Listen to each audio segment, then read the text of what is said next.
I don't think specific about. Oh, there's good study. Oh no, I'm sorry. It's that's question. But it is that this have their specific sentence and things. Oh, we don't support these things. So that you're a hair. And that's sure that you know that and stuff like that. Are we gonna create an 1860 class? I think they're and it's not getting everyone. I think Yeah, the problem is that the jurisprudence people passed a law for it. What's the process? And they were told, here's the process to get it voted.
Good morning, everybody, Morning. and welcome to this meeting of the Rules and Bylaws Committee. I'm Jim Roosevelt, and I serve as co-chair of this committee alongside my great colleague, Mignon Moore. Before we begin, please rise if you can and join me in reciting the Pledge of Allegiance. I pledge allegiance to the flag of the United States of America and to the republic standing, a nation under God, indivisible, liberty and justice for all. Just before we call the roll, I'd like to ask for a moment of silence in memory of a wonderful member of this committee who passed away about 10 days ago, former member of this committee, Bob Mulholland from California. He, like happens with many Rules and Bylaws committee members, remained interested and involved, sending us memos and telephone calls. Someday you'll do that too, probably. But he was a wonderful Democrat, helped elect many, many good Democrats. And it's a loss to California and the Democratic Party that he's passed away.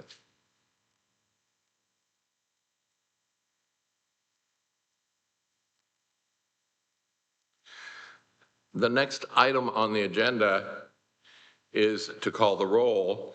Because this meeting is being live streamed, please be sure to use your microphones and say your name before speaking for those listening remotely. and for our court reporter.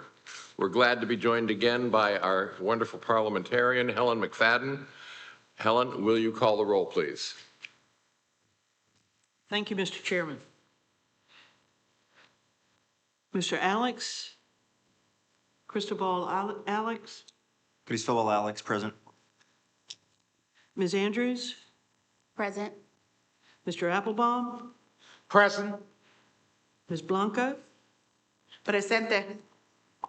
Ms. Brazil. Present. Ms. Brown,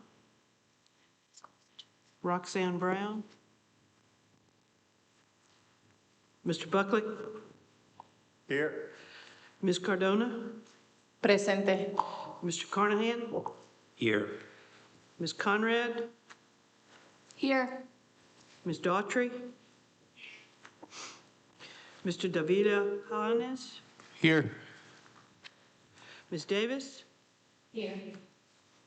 Mr. Devermont, Mr. Devermont, Ms. Dingle, Here. Ms. Dowdell, Here. Ms. Dugirala, Here. Mr. Eldridge, Here. Ms. Fowler, Here. Ms. Free, Present. Mr. Goodman, Here. Ms. Hernandez, Lisa Hernandez,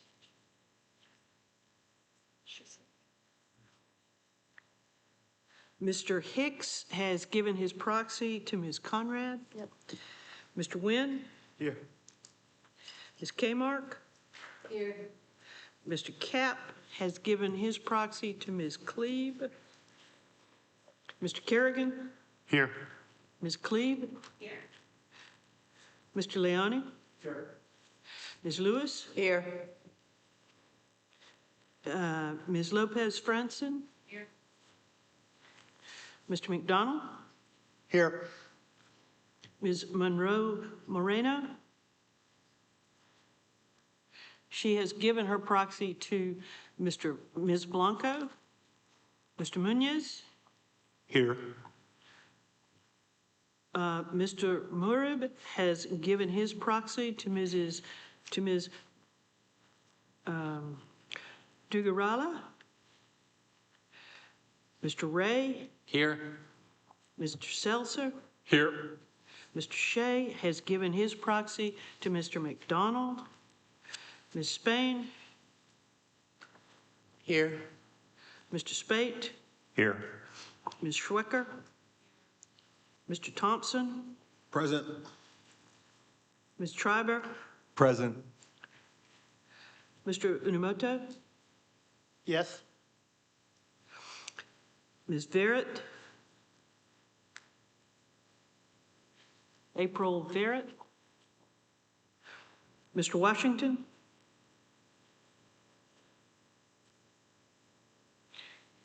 Mr. Wheaton, Present.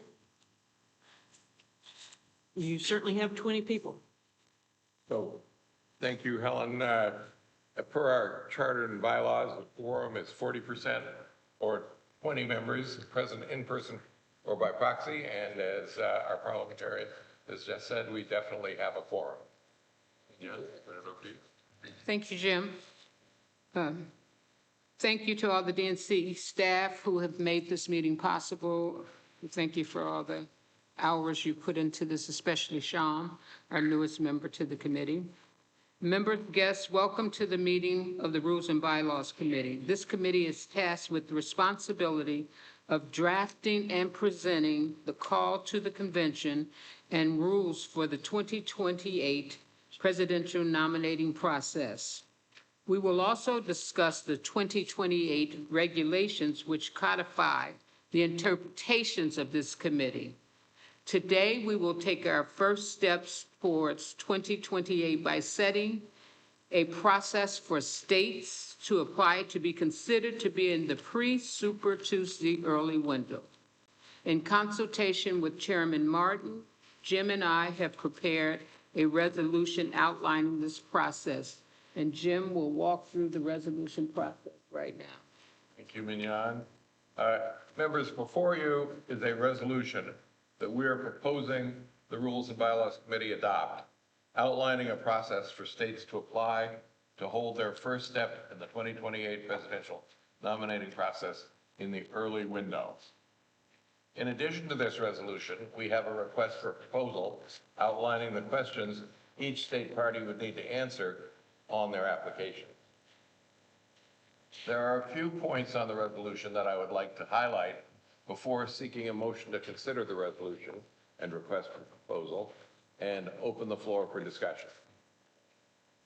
The first 2 pages contain historical background relevant to this process. On page 3, you'll find the proposed criteria for evaluating states that apply.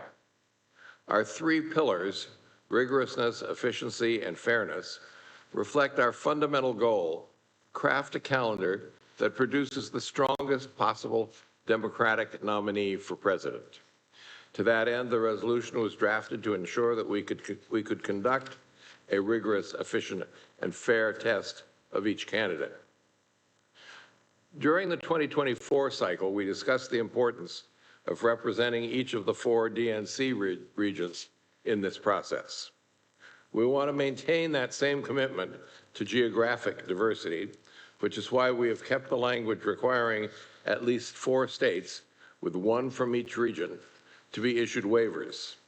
The resolution also allows the committee to include a 5th state if we decide to do so. Our proposed timeline is as follows.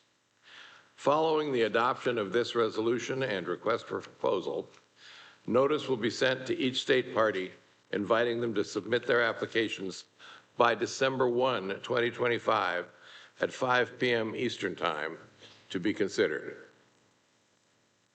After applications have been submitted, we will make an initial evaluation and vote on which states should be invited to present to this committee at a later date. During this stage of the process, members may ask additional questions or request more information from states. Staff will communicate said requests on behalf of the committee. Following the state presentations, we will continue to meet and deliberate before voting on which waivers to issue. These waivers will then be considered by the full body of the Democratic National Committee. We may place additional requirements on states that are given waivers, and their waivers will be considered conditional and pending until those requirements are completed. The request for proposal serves to effectuate the requirements outlined in the resolution. You have probably already found a copy of it in your folders. The questions are designed to measure the applicant's competitiveness in each of 3 criteria: rigorousness, efficiency, and fairness. Now, to begin discussion, Mignon and I will entertain a motion to adopt both the resolution and the request for proposal. Been moved and seconded.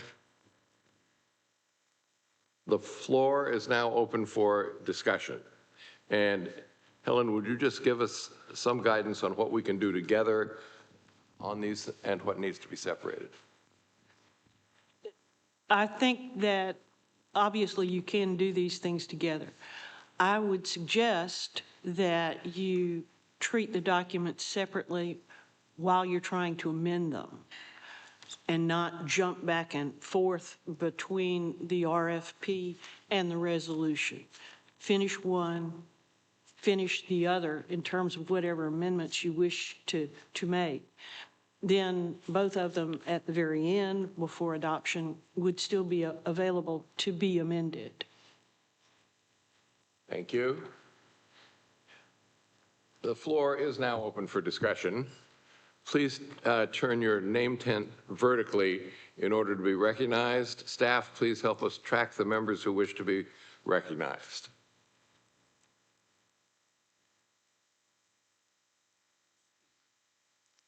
Stuart Applebaum. Thank you. I reviewed the resolution which was submitted to the members of this committee. And I think that as we go through this process, the real question we face is asking each state why including them in the early window, pre-window period helps us elect a Democratic president and win the election. That is the prime criteria that we will be looking at in making our decision. And I think that the criteria that you have included in the resolution serve as good surrogates for answering that question. And I'm speaking in support of the resolution. Thank you, Stuart. Pardon me? Andre was next, then Russ. So who was next? Andre? Andre? Please state your full name for the record.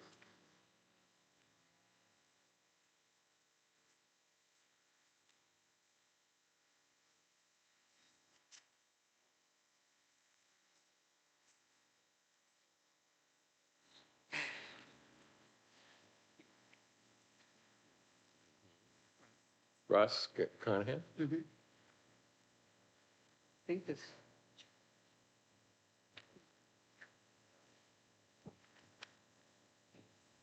So David? Somebody's mic on down there? It looks like Russ's. Yes, Russ's mic is on. That's it. His tent is not up, but his mic is on. Okay. David? Thank you, Mignon. David McDonald from the state of Washington. And thank you for reminding me I'm supposed to give my name at the start. I'll wake up at some point, different time zone. When I look at the criteria that we are proposing, I don't really have a problem with the criteria, but the labeling of the criteria is a little confusing to me. And I wanted to suggest that instead of calling item 2 efficiency, that instead we call item 2 fairness. And instead of calling item 3 fairness, we call item 3 efficiency. Because when you read the content of them, item 2 is really about giving all candidates a fair and reasonable shot at becoming the nominee. And it's about fairness, not putting unreasonable obstacles in, not bleeding them dry in terms of their resources. And when you look at item 3, it's basically about, can you run an efficient election that gets us the results that are accurate and timely, and I think it better describes them. The only other comment I would make about the criteria is that there's a little bit of a disconnect in criteria 2 in that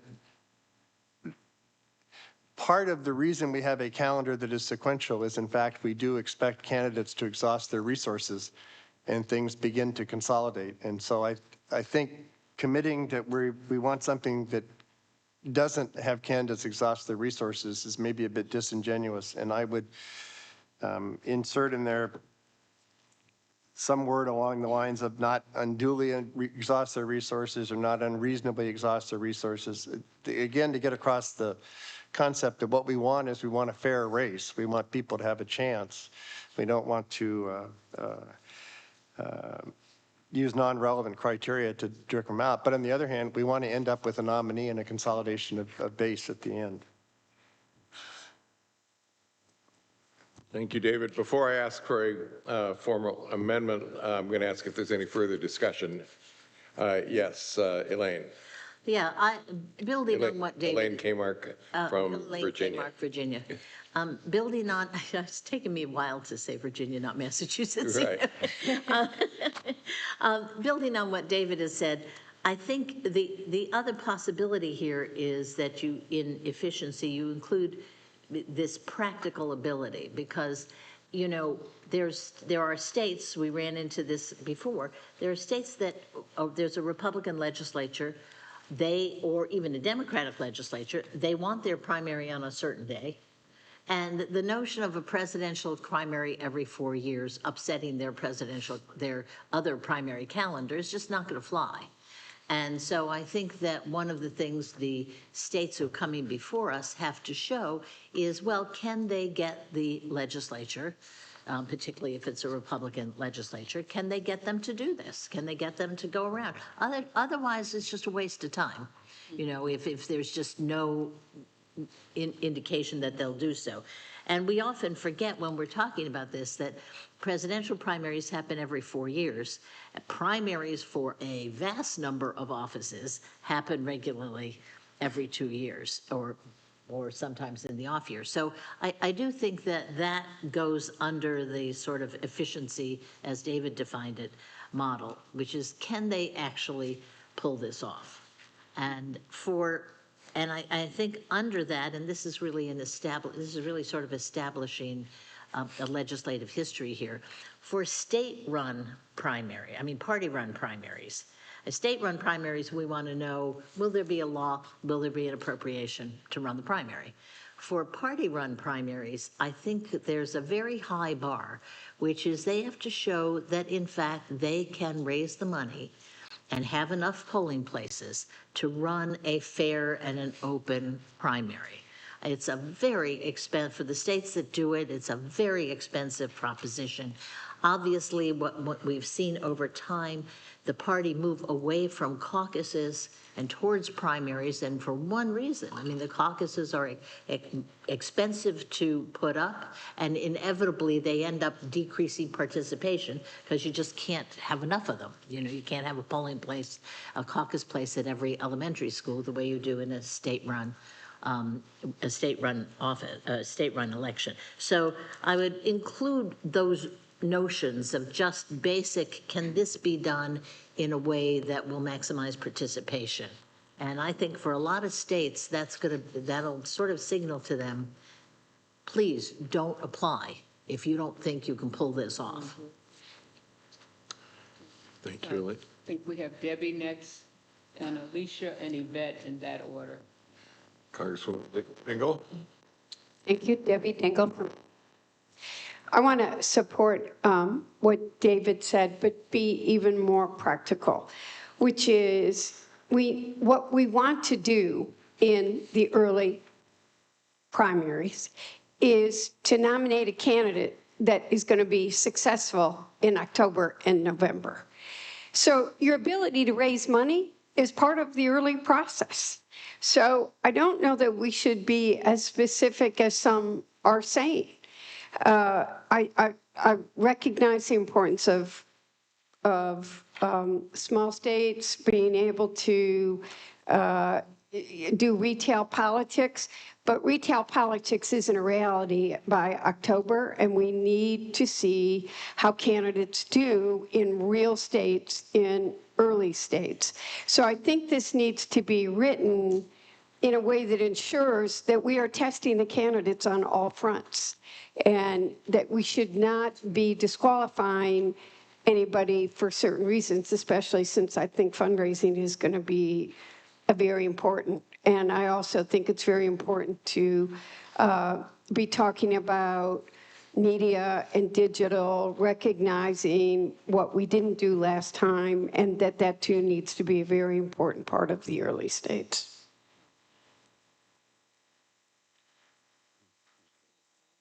Alicia? First of all, I want to speak in favor of what David is saying about being clear about our definitions. And then secondly, I don't necessarily want to be that person, but there is a Scrivener error. If we're going to update this, we should correct it. And that's in the 5 p.m. Eastern Daylight Time. So if we could just correct that while we're correcting everything else, that'd be great. For the court reporter, Alicia, would you just say your full name and your state? Alicia Andrews from Oklahoma. Thank you.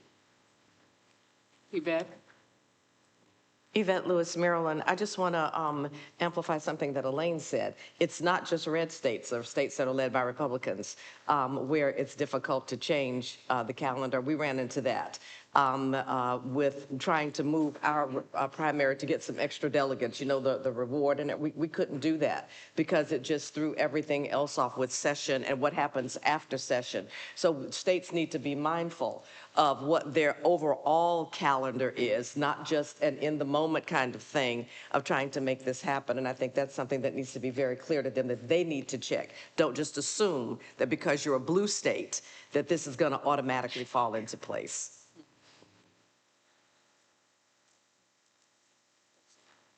Anyone else? Any further discussion? Keith? Keith? Keith Yamamoto from California. Are we going into the RFP as well as the resolution? First off, because I have comments on the RFP. I think the intent is to discuss them together. So go Okay. ahead. In discussing them together, I agree certainly with all my colleagues on the RBC, including the most important, I think, Stuart was indicating, Brother Stuart, on our objective is ultimately to win elections. And I look at this process is one of the many formats for us as Democrats to win up and down the ticket, as well as important, the top of the ticket. And giving the states this opportunity to articulate how they're doing things in the various categories presented, I think it is ultimately something that drives toward that end. And so I had submitted some proposed amendments addressing what I think that would enhance it even more. I've experienced in past about proposals that are just generally speaking and not articulate specific groups on how they're going to actually get out the vote or how they're going to organize. And as in a sidebar discussion with my colleague David McDonald, indicating the states have their delegate selection plans, and part of that delegate selection plans are plans, but we've never followed up on how they've implemented the respective plans. So some of the changes that I'm proposing would hopefully address that states should describe what they have been doing historically, and someone also, I think I ran into, indicated, well, sometimes it doesn't work quite as well, and I think that's appropriate as well, to say a state has learned that the strategy has not been effective, and we've alternatively have a proposal on how we engage in their respective constituency and reflect the country and how we could get elected the Democratic nominee to be the next president of the United States. And finally, there were a part of the state parties run caucuses.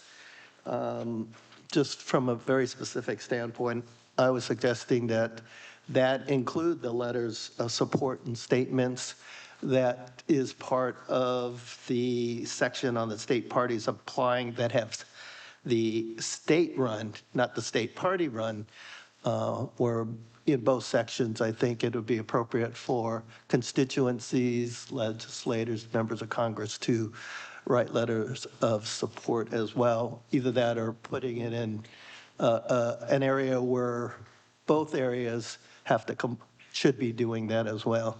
So anyway, I appreciate the opportunity to make my comments, and if you have any questions, be more than happy to answer.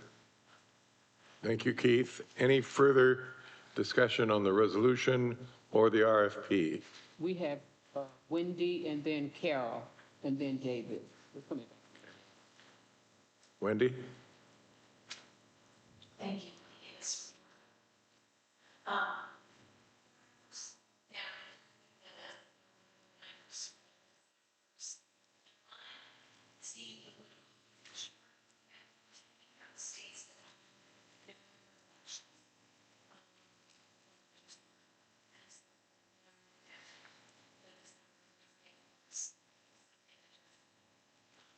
needed to happen to make it if all the other dates work. So I'm new to this.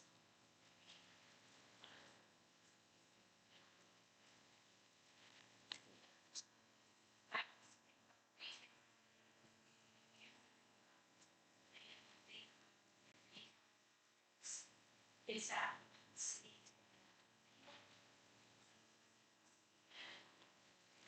That could be, great, that could be in your sleep, and being on symbols of candidates. Great, and so I think that's when we can help. Close the gap that was in 2024, thinking about retail just a little bit differently. Sometimes it's fast for the sake of the fast. Maybe we look over it more like this. We definitely need fairness in there because fairness is a hallmark we should be addressing. And then I'm quite questions about the number we seem to be limiting ourselves by. And then as you recall in 2024, one of those 5 was Georgia, and we weren't able to move our primary because we didn't control the levers in the state to move the primary. So I just didn't want us to set ourselves up for making a selection that maybe didn't happen.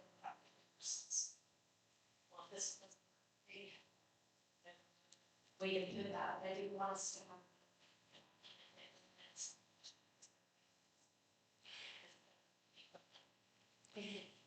So Wendy, do you want to propose a specific alternate date rather than December 1st for the initial filing?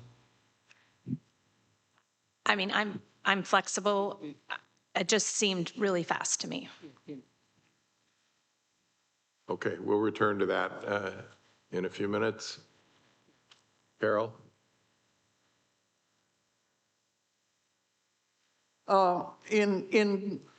In line with what Elaine said and what Yvette said about getting permission or cooperation from state governments to move a primary, a state-run primary.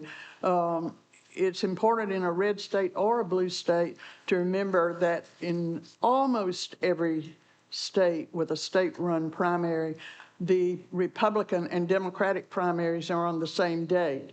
And if you are getting pushback from, state Democratic parties just need to understand that the state Republican Party is liable to push back on this. They may not want to move, and certainly the Republican National Committee may not want them to move. So that has to be a part of our selection criteria when we talk about whether or not you can move your primary. What are your Republican friends doing? Thank you, Carol. David? David McDonald. Can I be clear, first off, on the procedure? Is what we're doing now just kind of getting general comments, then we'll come back with specific amendments? Yes, and I think our next step is to ask for formal resolution on each potential amendment.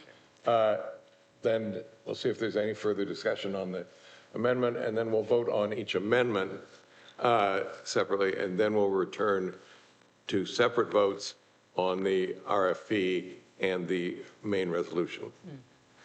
Okay, then one other comment I wanted to make for us to take up when we get to amendments is I think in terms of the submissions, we should be clear that what we want is the submissions to be received by us by a date certain as opposed to have been submitted and they may get to us late. The critical issue is when do we receive them, I think, rather than when they're dropped in the mail or however they're delivered. So.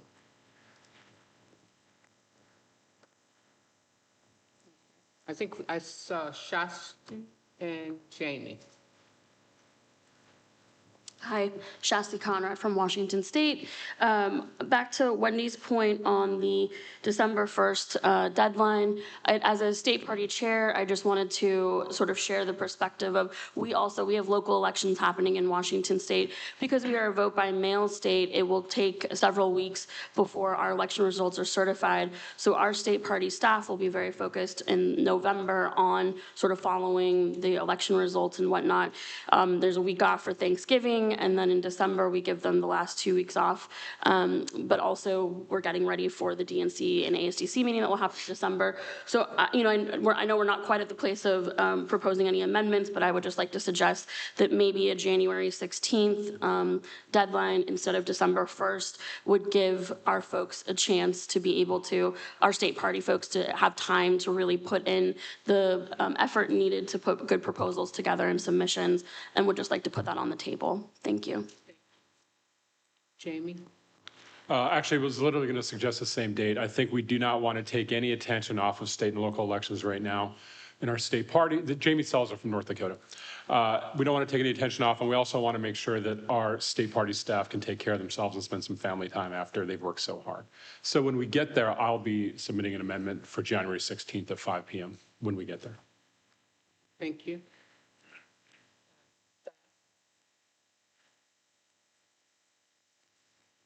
Donna Brazil. I'm not a state party chair, so the dates sound pretty good to me. We have, in addition to Veterans Day, Thanksgiving, the December 1st deadline might be too tight.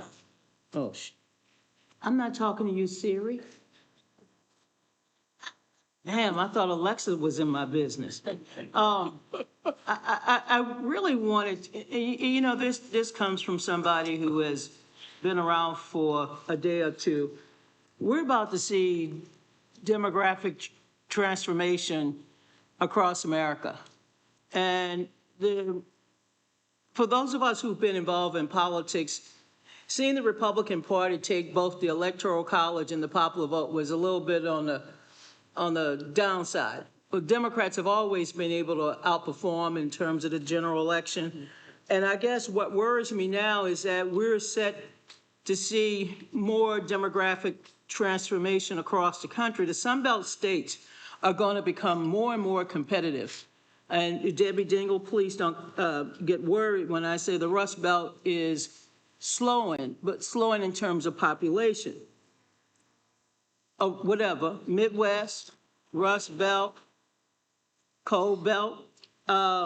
And so we might want to take a look at, this so-called guideline that we have to have one from each region, 4 regions, when the greatest growth will occur over the next couple of years, including upwards until 2030 in Arizona, Georgia, North Carolina, Texas, Florida, Nevada. And I just don't want us to box ourselves in and not think about how we're going to be more competitive in the future. We got to look past yesterday and see what tomorrow is going to bring in terms of turnout, the coalitions that we're going to have to consider for future engagement, and look at it state by state. But the Sunbelt states, folks, I mean, they're growing. And we cannot continue to ignore Florida, and Texas in particular, but also we got to make sure that we redouble our efforts in those other states, because that's where we see the future of population growth. Joanne? Joanne Dowdell, New Hampshire. I also wanted to suggest under efficiency that one of the criteria be that states need to show their ability to report the results of the election in a timely manner. Mm-hmm. Steve? Forgot I put my tent up, my apologies. Steve Kerrigan from Massachusetts. I generally, for all the reasons everyone has articulated, I agree with moving the date a little bit. I just wonder, through the chairs to staff, if there's an implication on the work that they've got to do and how that impacts the process in any way. Well, are you asking a question, or are you? Yeah, I was asking if there is an I doubt there is, but if the staff has a concern about moving the date, I think it's, since they have to run the process, I thought it would be helpful to see. At this point, Okay. it might add another date to the meeting, but at this point, I think they're okay with it. Thank you. Frank?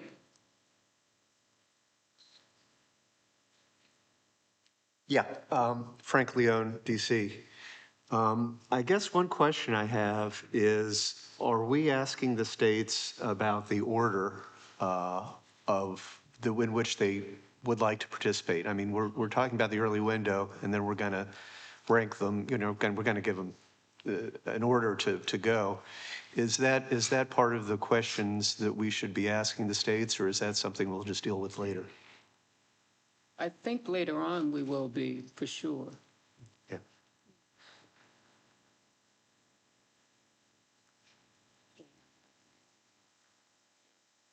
David? Well, just first, let me say, any further discussion anyone would like to present? If there is none, I'm going to turn back to those who have made suggestions in their presentations to present formal motions of amendment, which we'll then consider. David, would you like to start? Thank you, Jim. David McDonald, Washington. I would move to relabel criteria 2 as fairness and relabel criteria 3 as efficiency. So I heard no negative response to that suggestion. Can we do that without objection? So ordered. Next. Then, second, I would move to insert the word unreasonably in the second criteria between the word resources and precluding, so that it would read practicable for candidates and not exhaust their resources unreasonably, precluding them from effectively participating in future contests. So that is moved. Is it seconded? Is there any further discussion? Is there any opposition to that change? Again, without objection, that is so ordered. And then I think this is my last one of the comments that I made. On the last page under the second from the last, or third from the, I could lose count on those, where it says after this resolution is adopted, the RBC will send a notification. The second line of that, I would move to amend it to say that Rule 12 waiver applications must be received by 5 p.m. Eastern Standard Time on, at the moment, December 1st, although I anticipate that, you want me to go ahead and make it? All right, must be received by 5 p.m. Eastern Standard Time on January 16th, is that 16th, 2026? Yes, 2026, good catch. Yep. We have a motion and a second. Any further discussion on that motion to amend? Say again. Did you say January, David? Yeah, I said January 16th, 2026. So, yeah. Almost said 2026. 2026. Any further discussion? So we have a motion and a second, and no further discussion. If there is no objection, that will be so ordered. And I hear no objection. We to Keith, DRP. Yes, Keith Umamoto from California. In section 2, I guess we're calling that now efficiency. Item 1, where it discusses the description on the pre-window nominating process before the word racial, rather than lumping race in one bucket. I'm recommending that we add the word each so that they articulate. Keith, can you pause for 1 second? They're going to put the RFP up. Right? Oh, okay. Okay, Well, thank that'll you. make it a lot easier. Yep. Keith, can you tell us again where it is? Let's start at the top of. On section 2 of the RFP on rigorous, item 1, Thank you. so it currently, the second line, it says, currently reads to racial and ethnic diversity. I'm recommending that we add the word each racial so that all the races aren't lumped together and the states that are submitting their RFP describe each specific one so we have a better understanding of their program. And then after the word ethnic, not a big issue, but I was suggesting instead of diversity, constituency.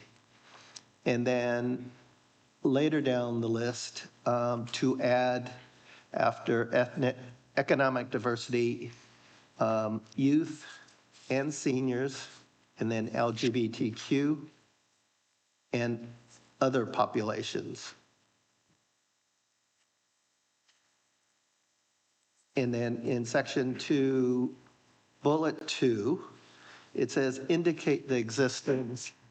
My suggestion is rather than articulate that there is an existence, to amend that by deleting indicate the existence of, rather than that, to describe state party, and then add long-term plans and current programs to reach out to each diverse community. So the new words are describe, and then long-term before plans, and then current before programs to reach out to each, and then add each. On section 3, bullet 1, so in describing populations, I'm recommending adding, including each core Democratic Party constituency, so we have a better sense of how the states are addressing, not generally, but specifics. Bullet number 2, we all love data, and so it says provide data. I'm recommending that we add the word before data, demographic and political data there. And then rather than saying or analysis, and analysis, so that, I mean, they'll probably do that anyway, but I just wanted to be more specific that. And then on continuing on after paid communication, adding and grassroots organizing. Because there's, I'm a grassroots person, so just dealing with mass media, et cetera, I believe grassroots organizing. And then the second sentence, it says responses should include a description of the state's major media. I would suggest and constituency markets, because I think all of us here understand that there are constituent markets in addition to just major media outlets that address our respective communities or communities, because a lot of us represent multiple ones. And I'll just use AAPI as an example. We have our particular means of social media. We have our within each group, we have our means of newspapers and media sources that I think one of our and this is just using that as an example, because I believe every single one of our constituency have their own respective ones that we're going to be able to get to our voters better than just using mass media outlets. And then at the end of bullet 2, it says cost of running political advertisements, and then adding the words "and organizing in those markets." Because I think I'm a community organizer like a lot of you, and I think having that description is also beneficial. Moving along on the. Point of information, Mr. Chair. I apologize to the distinguished gentleman, but I'm actually lost after the last insert each. You had a handout. Would it be helpful if you gave everybody that handout? Because over here, we can't read the screen, and we're trying to follow along with you, but we're not writing as fast as you're talking. Andre, we're trying to give the gentleman a chance to finish, and then we're actually going to go back through it so that everybody is aware of what he's inserting. And as soon as Keith has completed what he's saying, I'm going to ask if anyone wants to do, we can consider them all together, but I'm also going to ask if anyone wants to divide the question and take any of these items separately. Thank you. We can share. Okay. And as I mentioned earlier, there's 2 sections on whether it's for state parties applying to hold a party-run caucuses versus for state parties applying to hold a state-run primary prior to the window. The part on for state parties applying to hold state-run party primary asks for letters of support. I suggest adding letters of support on if the state party's applying to hold a party run, so they get letters of support on their party run operation, as well as if it was the state government run. So identical to bullet 5 in for state parties applying is number 7 in for state party applying to hold the party run caucus. And then I was suggesting that we also add a bullet 8 where it says that we understand the state-run party operation to describe their voting procedures, including if proxies or mail ballots are used, and early voting opportunity voters can use to cast their ballots, so that we have a description of how they're applying their state party-run operation. Thank you very much, and if anyone has any questions, be more than happy to answer. So first of all, is there a second for Mr. Umamoto's motion?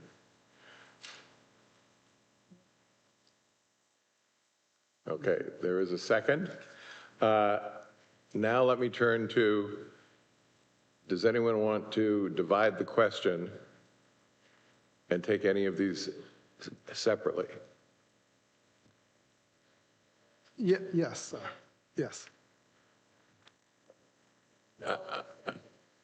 I'm hearing a positive response to that, and I'm going to ask Sham to go back and take us through, and then we will discuss and vote on each portion of this motion.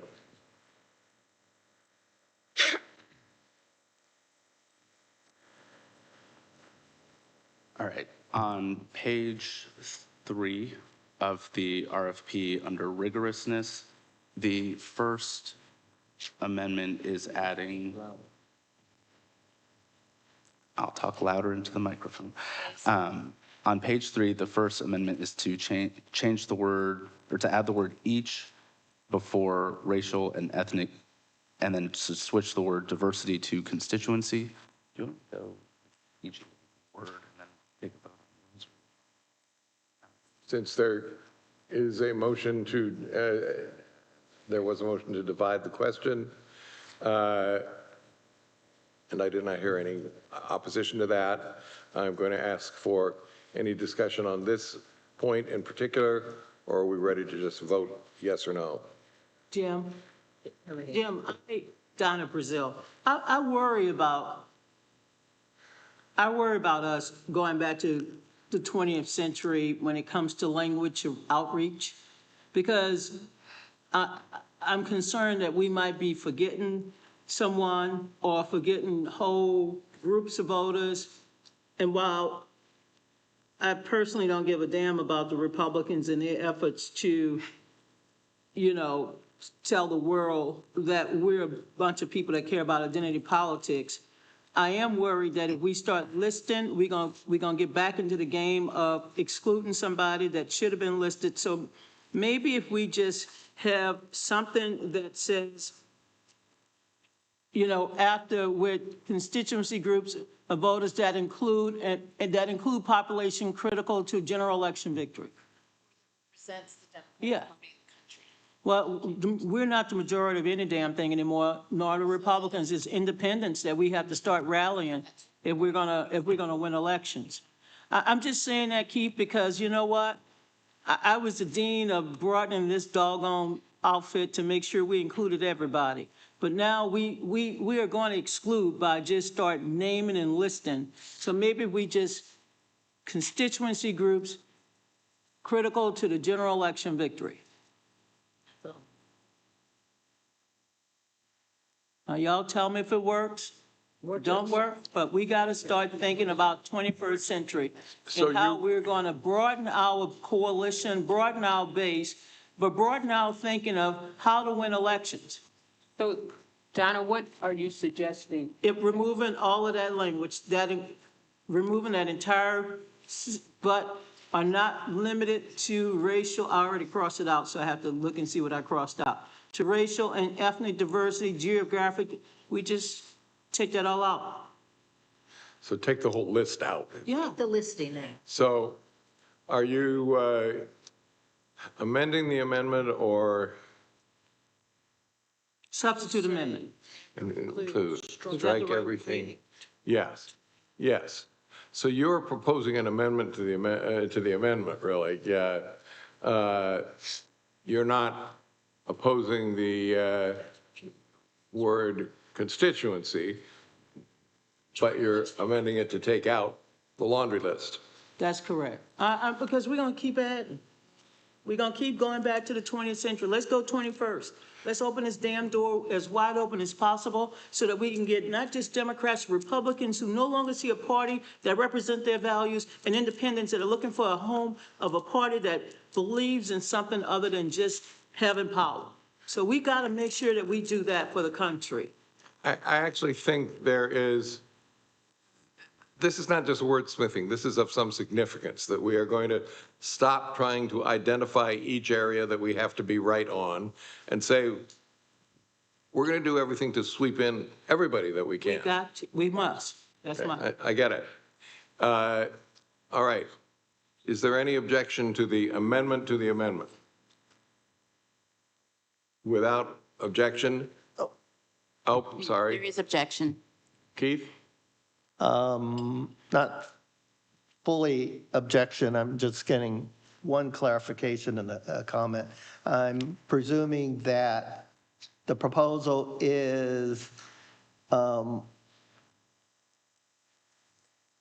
group of voters that include, scratch out everything in between populations critical to general election victory.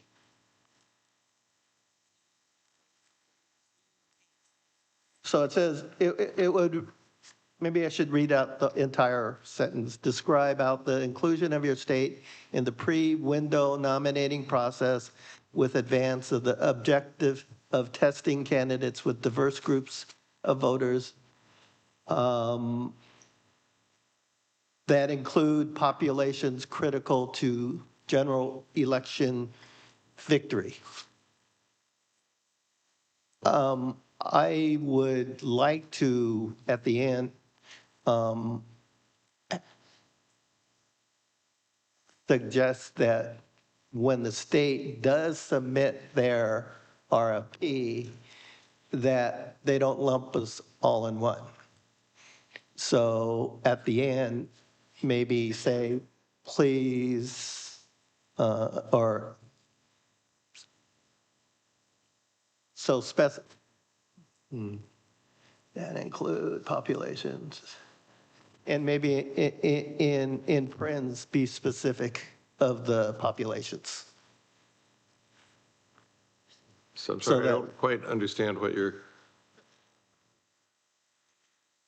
I think where you're going, Keith, is keep it nice and clean, like Donna Like Donna suggested. says, yeah. But then at the end, say, states should describe the populations they believe are critical to general election victory. Yes. And that encompasses, the independents and the American Indians and, all the diversity within a state that doesn't apply across the board, but will apply to that state. that gets, So they have to make their argument. They have to say, get on the record. we're good going first because we believe that, we can win over independents, we can win rural voters or whatever, and just let them do that.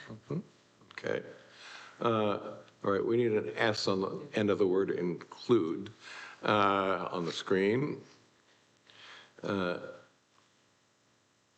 now, as it will appear as soon as we get that S in there, any further discussion of this? Yes, Alex. Mr. Cristobal Alex, just quickly to say, I fully support what Donna laid out. I think that makes total sense. It actually opens the door far wider to building political power. The one thing I just want to note, I think this is exactly the right way to do it, but it assumes that the states that are chosen reflect that diversity that's needed to win in the general election. I think it's correct, but I just need to point that out. So what we're describing here is what they need to present in their response to the RFP. It will be our job in making these selections to do just what you're saying.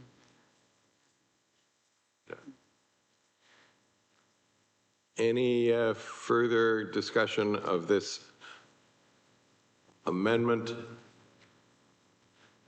I would say this amendment as amended. Jamie, do you have your hand up? Yeah, I do. Jamie Salzer, North Dakota. Just want to say support what Donna said. I would not change it beyond this right here. To the point, and I represent a state where people feel the party has forgotten them. And when we start listing off everyone, we will miss someone. And we will miss the people that we're going to need their votes. So I would not change beyond this. I think I'm just supporting this. You're speaking in support. Absolutely. Any further discussion? Yes, Maria. Just, again, in support of this, and for those who might be a little worried about it, and to your point, Cristobal, number 2 actually makes the state parties describe exactly how they're going to be doing this with each of the diverse communities in their states. So I think that kind of describes everything that we want to, right? So should we take out that new sentence? Yes, Stuart. Stuart Applebaum. I'm a little concerned about the last sentence. Please describe the populations you believe are critical to general election victory, because it implies that populations that may not be included are not critical to general election victory. And I don't think we want to offend different groups by not including them. So I think that a state party responding to this RFP would be very smart to use inclusive language. And specifics are fine, but then broader inclusiveness would also strengthen their application.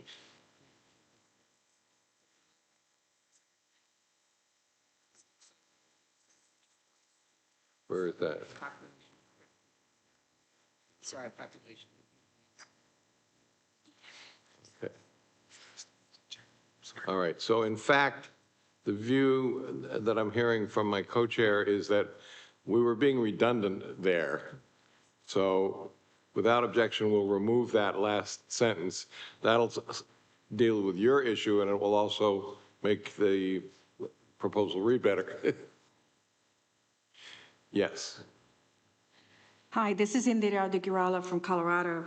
I think, Mr. Omamuda brought this point up because, of the fear of being left out for representing various communities. May I suggest that we include at least language that represents what DNC caucuses and councils have, similar to what we list in our DSP, similar to what we have in our delegate selection language, and then add something like, and add to what the states choose to add to that. But I think that minimum expectation should be there, that when states present, they at least show the ethnic and the caucuses and councils of DNC reflected in their proposal. Are you offering additional language, or are you just making a suggestion to the states? I am offering a suggestion, but I think, should we make an offer? Okay, yeah, just a note in the RFP to include those details. So not additional language, Yeah, but creating a record. yes. Okay. Any further discussion of the amendment as amended? Yes. Question? Yes, Leah. Yeah, I'm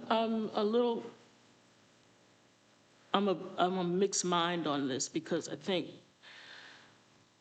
as amended, there's no place, or I'd like to see a place where they're telling us what populations they're talking about. And I know we took out the sentence that said, please describe. So this leaves it for us to figure out what diverse populations they're talking, what their definition of diverse groups of people is, because we're not specifying and we're not asking them to specify. So it's just diverse groups. Who does that mean? And that means something different in every single state. Every state will say what can list who their diverse people are, or their definition of who is included in diversity. And so I'm trying to figure out how we know who they're talking about if we don't ask them who in their state is the diverse population that is critical to general election victory. So are you suggesting that we add, please describe your populations critical to general election victory? Because they had two sentences that was the same, and so they took out the last sentence that said, please describe. That was that sentence. This is the sentence that was there before? Yes. Yeah, And I'm so suggesting, yeah. Otherwise, it's left to us to figure out who they're talking about.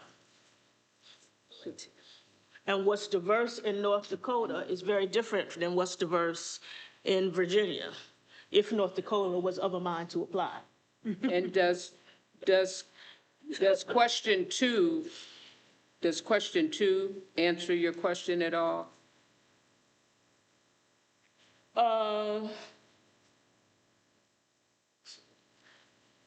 Describe how inclusion will advance the objective testing of.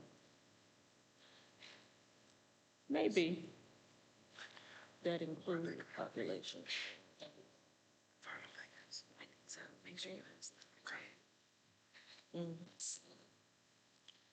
Madam Chairman, for all of us who cannot see, can you read what it says now? Because there've been a lot of adjustments, and I have no idea what we're getting ready to vote on. Alicia Andrews, Oklahoma, because I can't see what's been modified.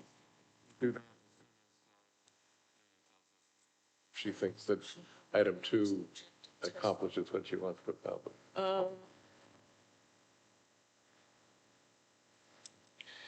Yeah, I guess I'm concerned, outreach to them I guess it's the same. And I'm also thinking ahead to how this language is going to square with our delegate selection. Because in the delegate selection rules, we're very specific about groups and constituencies and outreach in a way that we're saying we don't want to be here. And so I think we're setting up a conflict for ourselves, because in one set of documents, we're going to be specific. But in here, we're saying we're not going to be specific because we don't want to offend anybody or leave anybody out. So that's not to be answered, but I'm just thinking 4 steps ahead. When we get to that, are we prepared to say that in the delegate selection? And I'm arguing for consistency as well. Can we, I know that we want to have it read better, but let's face it, our documents have not always been Tolstoy, you know? Our documents have been kind of, Our documents drafted by a committee, yes.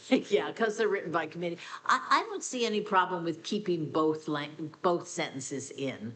I think they're close, but they're slightly different, because the second one is, reaching out, is about reaching out. And the first one is just describing the population. So why not, if it makes people more I think keeping comfortable. both is trying to say to the state parties, tell us what you're thinking. Yeah. Right, exactly. Maria, did you have a further? Okay. Chairman, Henry Munoz of Texas.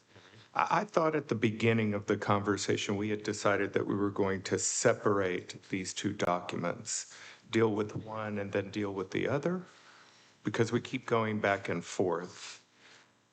What are we doing? Are we dealing with one and then the other? Or are we going to keep going back and forth between the 2? So we're going to take separate final votes on the 2 documents, but we are right now considering amendments so that we know what's going to be in the final vote.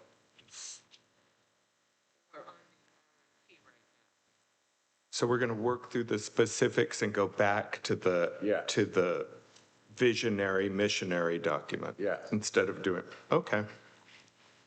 And we have a list of people who have their tent up, and I should recognize them if it's in relationship to this or if it's a different question. So we have Caitlin, Lisa, David, Andre, Jane, Wendy, and Debbie.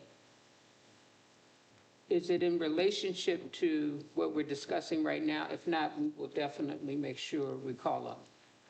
Mignon, mine is in relationship to a different point, but like Henry, I'm a little confused. I did not understand that we have ever had the general discussion of the RFP where we were going to make comments. And we just all of a sudden moved into very specific granular amendments. And that it kind of, that's why I had mine up, was I suddenly realized, well, wait a minute, there were comments that I needed to make, and I will eventually have a specific amendment. But my current flagging has nothing to do with Donna's amendment, which I wholly support, so. So in my history as a designer, you always try and deal with your aspirational document first and then see if the specifics meet that. So it's hard for me to make all of these comments about very specific things until I know whether this meets everybody's feelings about what we stand for as a committee. That would just my background, but I could be wrong. I get it. I think designing may be sort of more rational.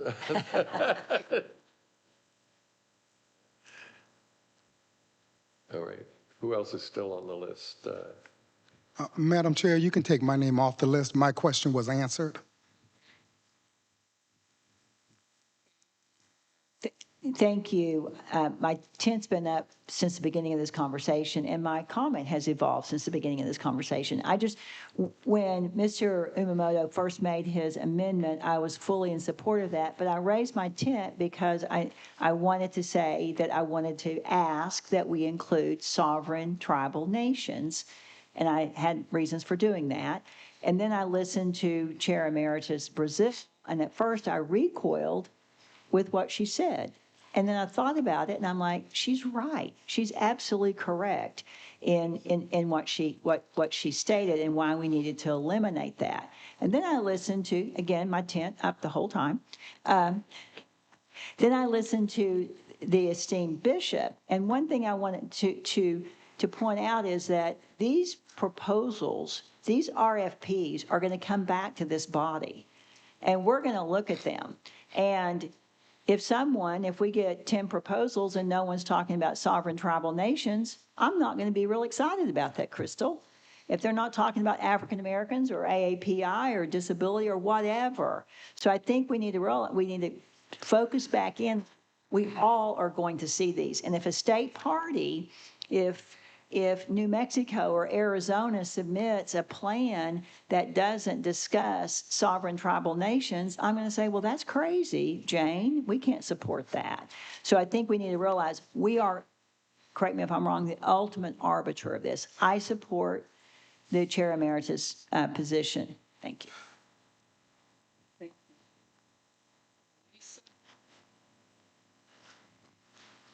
Hear me? Okay. My question has nothing to do with this document. It's actually the resolution that I just wanted to point out in the last page at the bottom, where it says, be it further resolved that the RBC will apply severe penalties for the state parties. I just wanted to point out. Lisa, can you hold that? And because we're going to come back to the resolution, if you don't mind. Not a problem. Okay, and I'll put resolution by your name. We have Jane. Yep, I think we have David. Are you on this one or are you back on that? Okay. We'll come back. Jane, did you? Okay. Wendy? Okay. Debbie, did you good? Okay. All right. So what we have in front of us, go ahead, I'm sorry. Just Jamie Salzer, North Dakota, for Bishop Daughtry, maybe would it be helpful if we just add a word where it says programs to reach out to each diverse community, where we just changed it to say programs to identify and reach out to diverse communities?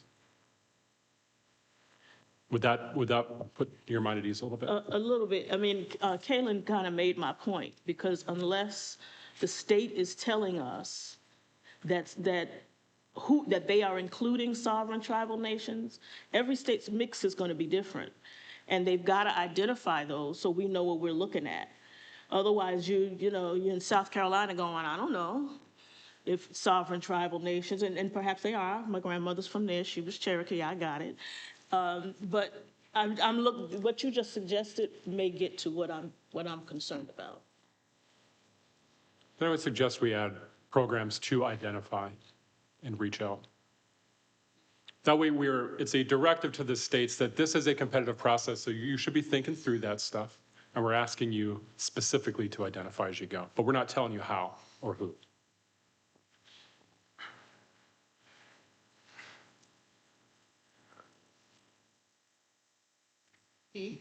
Just another food for thought to address Bishop Doherty's comment. Would we want to add, like, such as in the call for the 2024 convention? Or is that still going back to the 19th century? Food for thought. What do you think? Because we specify inclusion programs and affirmative action programs in our call, there would be probably, I doubt we're going to modify the call that much. Yeah.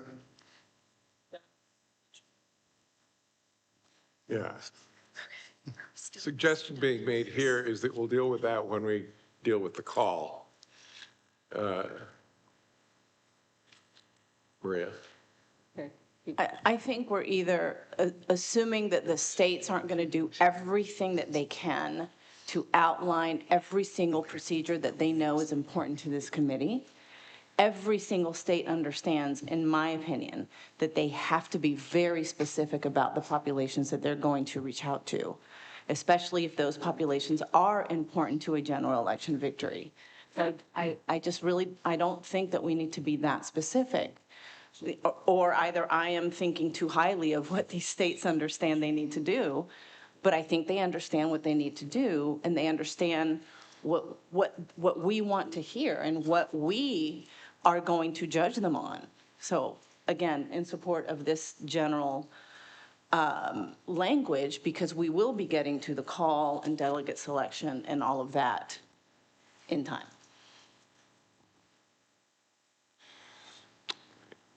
Okay. All right. Well, I'm going to ask Yvette for a final comment here, and then I think we're going to call the question. Final comment, as a state party chair, we have seen and done enough delegate selection plans. We pretty much know what's expected. There's institutional knowledge around the state party, even if the state party chair has changed, so that we know what the criteria looks like. I don't think we need to wordsmith this to death and get any more specific than what we have. We've been doing this a long time. Ray can do it in his sleep. And Ken can do it in his sleep. Sue, me, we are state party chairs, we've done it, and I think that we know what the categories are, what the percentages are, where we need to make, we've done it. So I think that I'm supporting what Donna said for that very reason. It's baked in. So, sorry.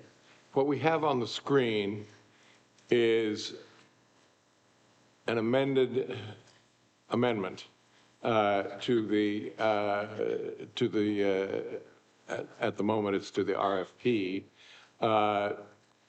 Would anyone like to have that read out? Yes. Yes. I couldn't hear that. Yes. I can't see. Okay, for the people in the back, Sean, would you like to read that out? In bullet point 1 of section 2, describe how the inclusion of your state in the pre-window nominating process will advance the objective of testing candidates with diverse groups of voters that include populations critical to general election victory. Please describe your populations critical to general election victory. Bullet point 2 is then describe state party long-term plans or current programs to identify and reach out to each diverse community. So hearing no objection to that as read, I think we'll take a vote on it rather than just say without objection. All those in favor of this amendment, please say aye. Opposed, say no. Any abstentions? All right. So we've adopted this amendment to the proposal.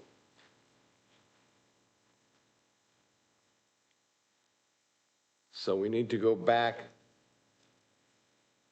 as we said we would, to the resolution and then the RFP and vote on each of those as a whole and ask for discussion of them before we take those votes.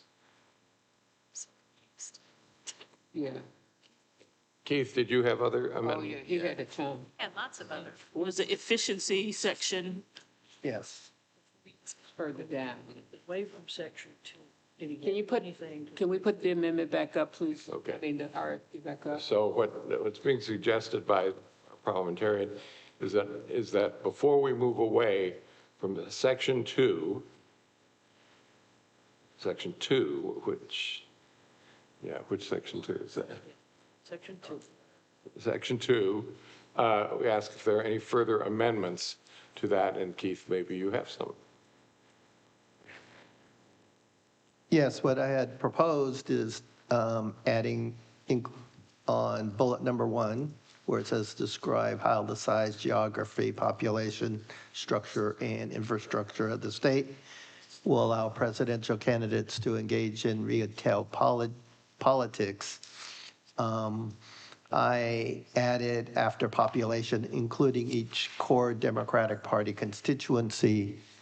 And then in bullet 2, provide relevant, adding demographic and political data and rather than or analysis related to the cost of paid communication, and then adding and grassroots organizing in the state.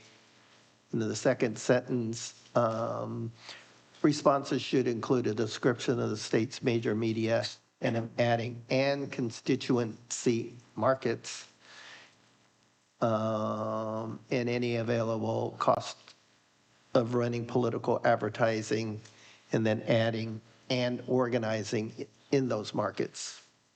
And 3 and 4 remain the same.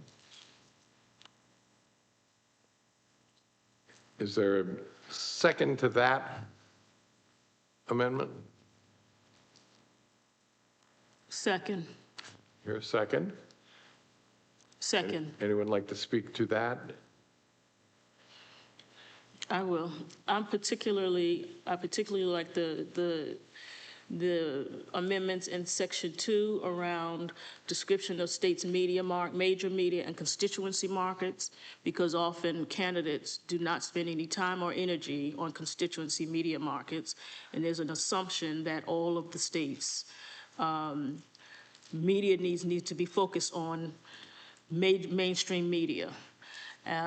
We all know that there are very many constituencies in our electorate who don't read mainstream media and aren't engaged in the media in that way. So I think there ought to be some stipulation or even just a signal to candidates that they need to understand what the constituency markets are as well. Okay, I think we have Congresswoman Wendy and Jane. Thank you. Deputy Dingle of America. I think it's very important. We need to talk about digital. I mean, it's got to be added in here. I don't know if we call it major media markets, digital communications and engagement, the digital political plan, but that's why we're lost, and that's why we got to get ahead of, and people have to talk about their digital plans. So I have 1,000 words, but I was trying to make it short. So do you want to just insert a reference to digital communications here? Is that what? I think that's probably the simplest to do. We could call it, Maria, what would you do? Digital communications and engagement. Sorry. I would include digital communications and social media investments. So. Because a lot of it, this is getting very granular, but they really ran circles around us on investing in social media influencers way early, especially in communities of color. And they invested millions of dollars years earlier. And that really, I think, set us up to fail. And so I think that's got to be a very specific part of the plans. Wendy? Thank you. I really admire my colleagues' interest in both the digital and in organizing. I think it should just be a separate section. That question that is bullet 2 was about how expensive your media markets are. I think we need to add digital and we need to add organizing, but I don't think we need to make it a part of that question. Is really looking how expensive are your media markets. So I'd love to add an organizing bullet and or digital bullet to clarify, but I don't think we need to try to shove all that into the same line.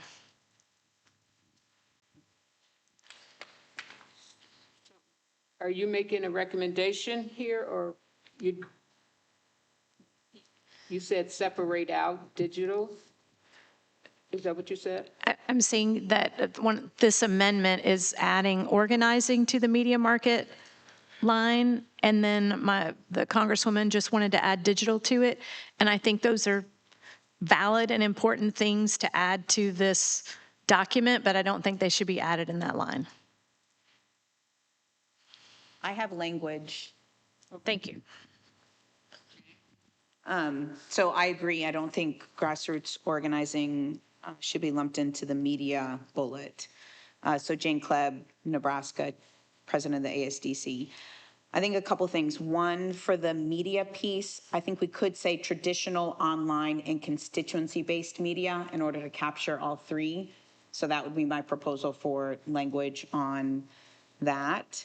But then in order to pull out grassroots organizing, which is a very critical piece, Keith, I 100% agree, I suggest that we added another number. Describe the county and grassroots infrastructure currently in place that can assist in reaching voters across your state. So this will give state parties an opportunity to talk about their precinct and block captain programs, their county party infrastructure that can be reaching voters during the presidential primary. And I just want to further note, since there's a lot of state party chairs now on the committee, the ASDC and the DNC is going to be holding, the ASDC won't hold the trainings, the DNC will. So for anyone on the committee that's worried that a state party may not understand or may not include, the ASDC has regional directors, the DNC has staff. We'll definitely be working with state parties. If we see their applications that aren't including Latino voters or Native American communities, et cetera, we will definitely be helping them to say, hey, you forgot to say this.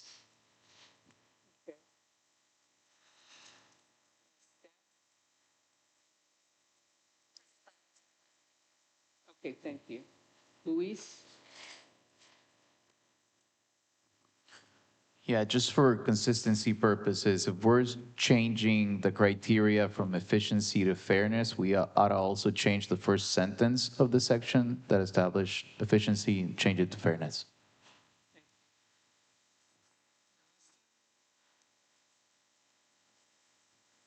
Thank you, Melissa Lopez-Ransom, Minnesota.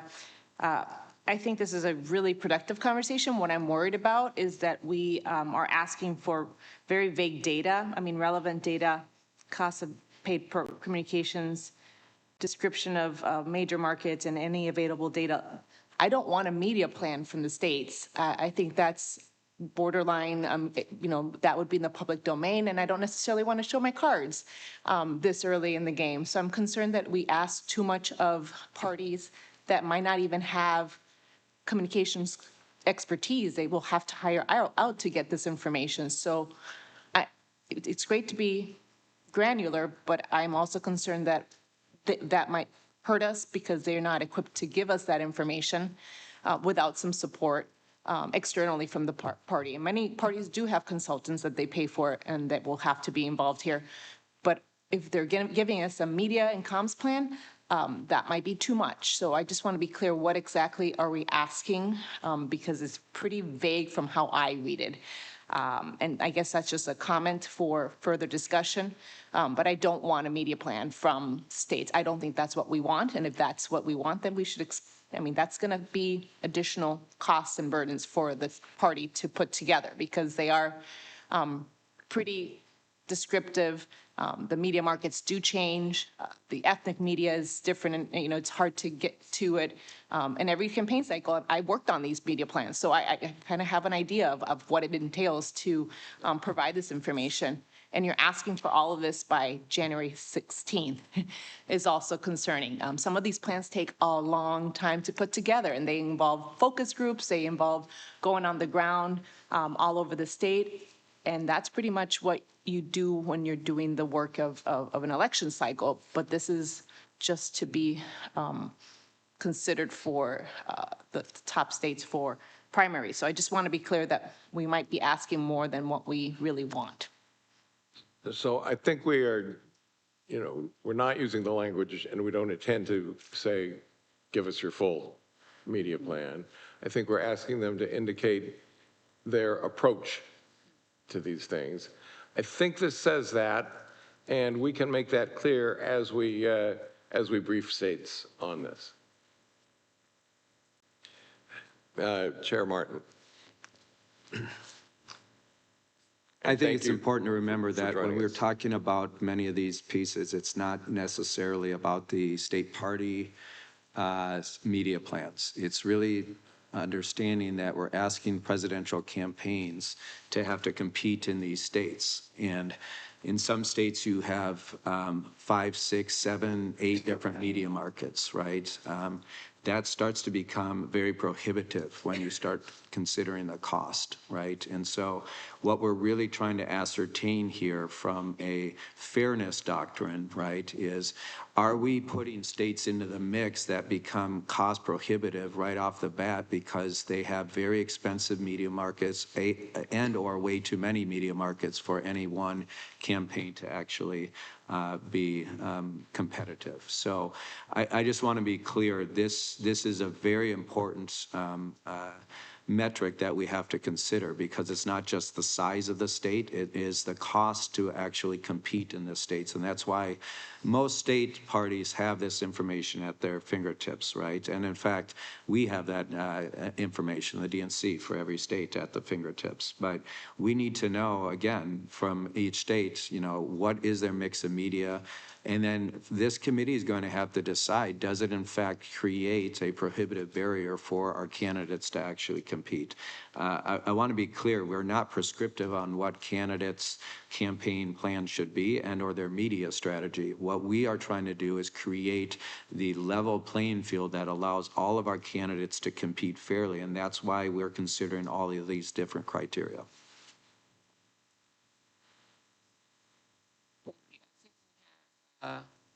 Is it Andre? Okay. David? Oh, you're waiting in the queue, okay. Steve, are you on this part or in different? Because we realize that there are general conversations that want to be had around the RFP.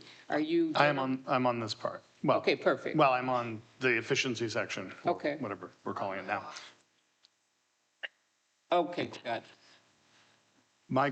My concern is about the line, including each core Democratic Party constituency, into line 1. It seems unnecessary for me and somewhat limiting for the reasons why I think we took the action we did earlier on Donna's amendment.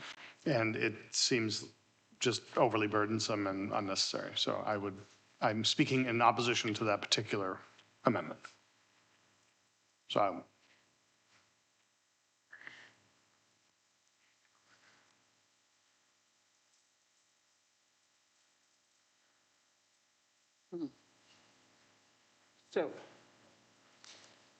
So are you suggesting that they take out including each core Democratic Party constituency? yes, because it's asking the applicants to describe how each core Democratic Party constituency will allow presidential candidates to engage in retail politics. And I think any applicant is going to talk about the core constituencies the way they perceive them.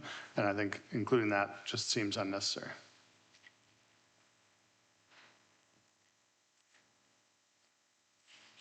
Yeah, so I would recommend striking that amendment. So you are making a motion to strike. If I must, yes, I'll make a motion. Yes. Each core Democratic Party constituency and the constituency markets. I'm not necessarily discussing the markets. My motion would be to strike the amendment to number 1 of section 3. And the proposed amendment is to include the words, including each core Democratic Party constituency. So my motion would be to strike that amendment. Okay. Is there a second for that? There is a second. Any further discussion? So all those in favor of that amendment to this amendment? Okay. I think without objection, that is. Pardon me? You have an objection? Okay. Are we going to discuss? Yes, I thought maybe we might be consistent with what we discussed in rigorous, rather than using including each core Democratic Party constituency. We use the verbiage populations critical to general election victory in the prior discussion, so that they're not just giving us what's in the census ACS, or they could do that, but I think it's important for us to know when the state is looking at their demographics and breaking it down somewhat. So what are you? I'm suggesting when we were talking about section 2 on rigorous, we had the language, populations critical to general election victory. And substitute that verbiage into what I had initially included, including each core Democratic constituency, and just saying, including populations critical to general election victory. And the presumption is, that to me, part of this is finding out what states know already, having states exploring what's necessary to win in November, and size, geography, and population in general. I could tell you exactly how many people are in California, but that's not going to win our election if we broke it down a little bit more.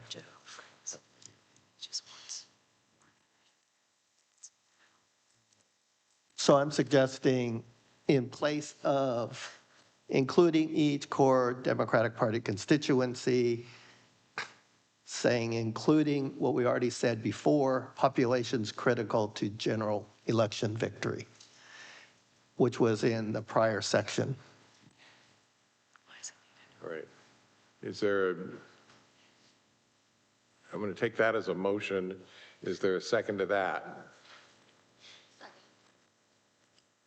I don't hear a second. I'll second it. Now I hear a second. Is there any further discussion, or would we just like to vote on that? Mr. Chair, I would just suggest, we're asking a lot of, I know this is my first go around here, we're asking a lot of this document, and I'm worried that the more we keep asking of it, we're going to drown it under its own weight, and its impact will not be nearly what we're hoping for. There are lots of opportunities throughout this process, and if a state doesn't include things that they think are relevant, that's their right, and maybe they won't be considered then for an early primary slot. But we're asking a lot of the applicants and of this document in general, which is why I stand by my amendment to strike that, and will not be voting in favor of the new amendment to change. And I want to remind people of what former Chairwoman Lewis stated. I think that the state parties are very clear about the process that we take them through in the RBC. And some of this, I think, might be vague in language, but I think the state parties are well aware of what the chairman is asking of us, what we are asking of you all. So I want to stand in alignment with your comments. With Steve. With Steve's comments, yes. Switch. And Chair Lewis. Can I just add one thing too? Because I just have to compliment President Cleve on what she said. She's here.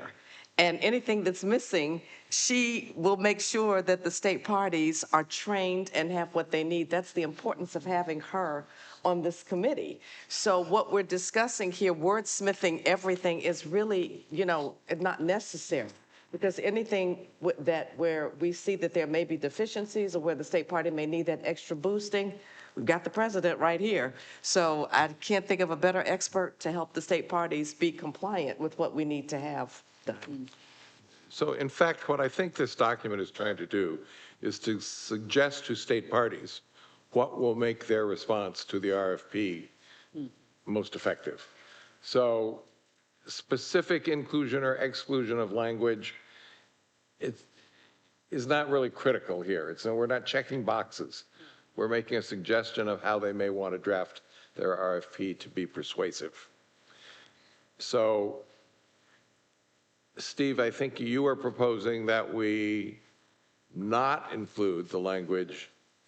Yes, sir.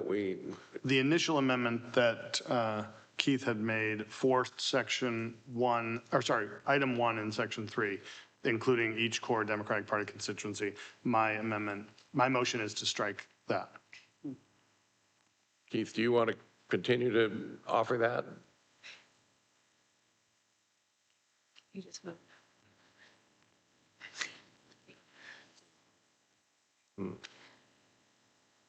For purpose of consistency, I thought I was throwing a compromise that actually talks about what we already talked about in the prior section. So it levels the importance of what we said in the prior section. And,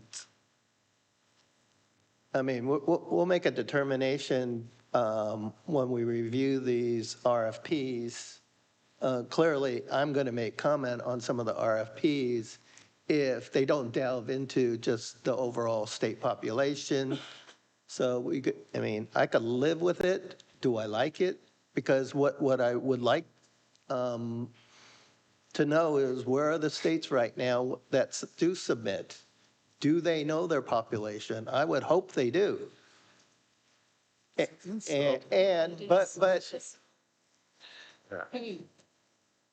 All right, so. I've had challenges in terms of trying to build infrastructure nationally, as well as some of my colleagues, and I'm sure some at the table will echo some of those additional concerns that what they have written, and it's open-ended. But anyway, that's just my feedback. Do they know? Do they know enough where they're reaching out specifically to certain groups that were the margin of difference? We only lost by 250,000 votes. Keith, I think you have the respect of everyone on this committee, and they certainly they are paying attention to your suggestions. So I would also offer that many of these state parties do a lot of hard work, and Absolutely. they are very sensitive to what you are trying to accomplish. So we're going to move on to Chairman Martin, Chofsky, and then Russ. Let me just say, and I know we want to move on from this, Keith, one of the things that I'm going to ask Sham to do is send around to the committee as much of the reports that we had from the last RFP process, so you can see. If my memory serves right, almost every state who was part of that process included very specific demographic information and plans on how they've reached out to those communities, even though it was not required as part of the process and specificity in the RFP process. Every state did include that. And so I would ask that Sham just and the Party Affairs staff make sure we get those bids out to you so you can see what was provided in the past. Okay, so I want to assure you that I understand this is about who we are as a party and our values, and I also want to just reflect on what Chair Mignon Moore just said, which is our states deeply, respect your opinion, but also deeply value the same thing you do, which is making sure we're reaching out in a meaningful way to underrepresented and marginalized communities, as well as making sure that we're reaching out to our state as a whole. So I think you'll see that in the previous RFPs.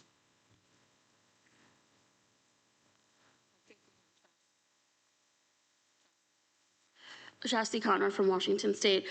I want to thank the chair because I do think that what you just stated does clear up some of the concerns.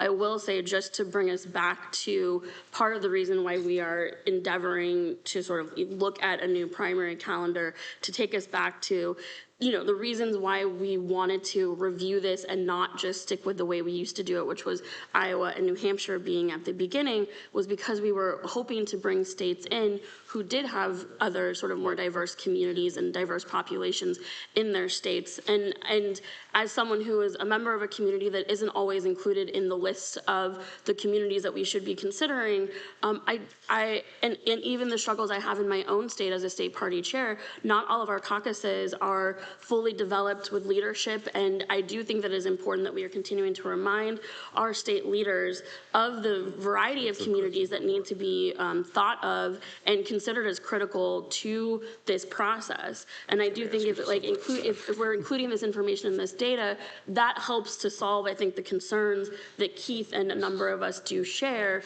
which is if you take out any sort of mention of it, if I read number 1 in now the fairness section, I would think of that as a state party chair, I would read that as presenting factual sort of encyclopedia data points about the size of my state, the population. It would not push me to think about the important constituencies that may not always be at the top of the list, and thinking through all of the different groups that we should be thinking about. So I do think we don't need to be redundant here. We don't need to push this too much. I do think having fluidity in a space to be able to allow states to formulate their own plans without being too prescriptive is important. But where we can find those opportunities to remind states that it is valuable to think beyond just the top couple of constituencies that they normally work with, and think beyond that, is helpful for all of us to be doing that and remember why we are even reviewing a new primary calendar at this time. Mr. Chairman, I know we're trying to move on. If I could just say one thing on this. Since Election Day, we have on our side of the aisle had a constant barrage from the podcast boys on about our parties, about the attention that our party pays to our core constituencies.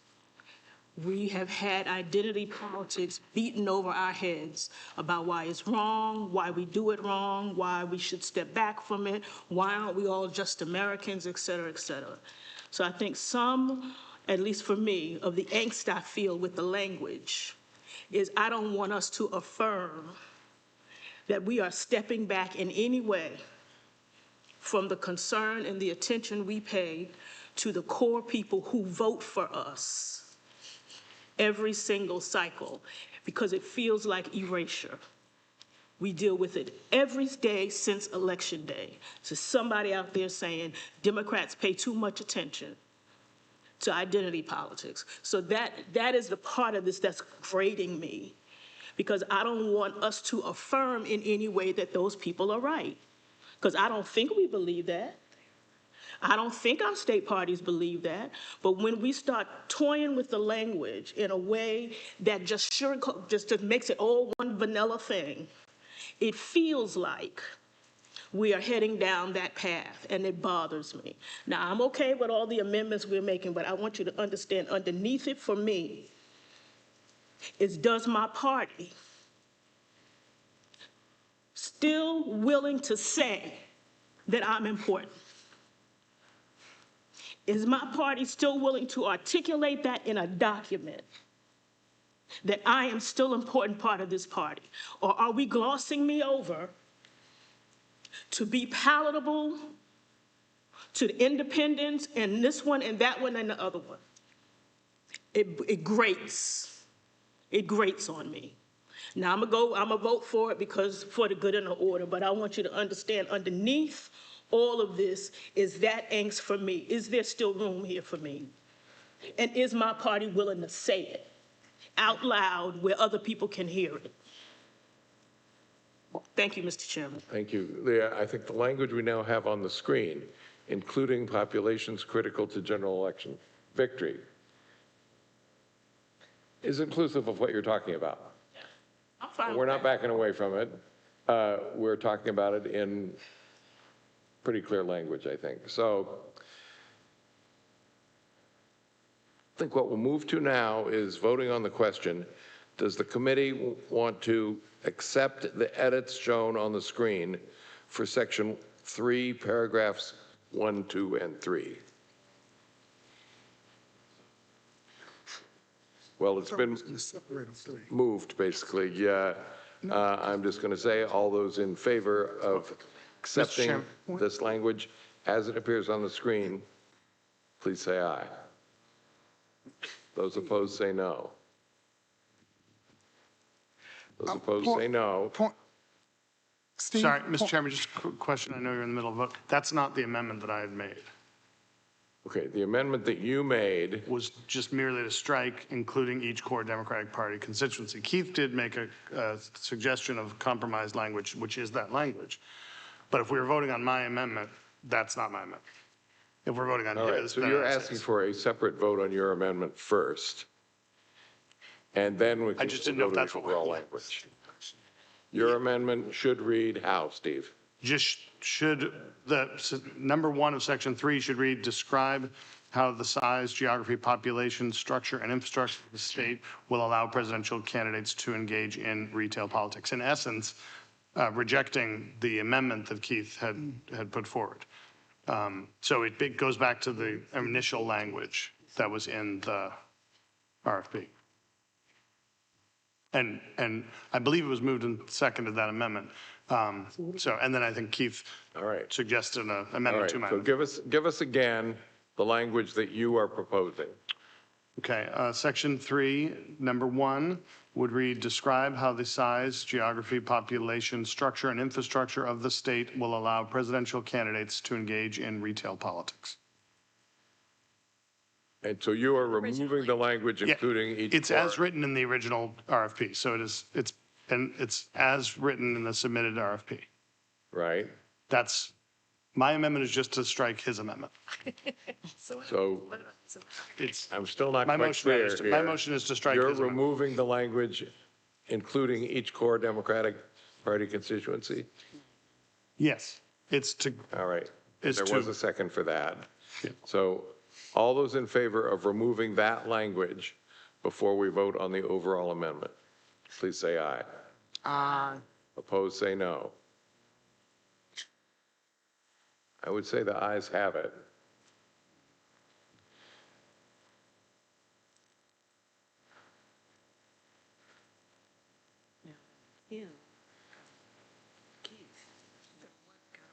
Can we reread? Yeah. So do we want to deal with that? So do we want to deal with section 2 separately, you're saying? To what Keith then got a She just motion. speak in the mic. Here's the question I was asking the chair. After Mr. Kerrigan made his motion and got a second, which you have just affirmatively selected, Mr. Unamoto made a different suggestion for that same section, which also got a second at the time. So the question I was posing to the chairman is, do you wish to vote on the language from Mr. Unamoto? Not his first suggestion, but his second suggestion.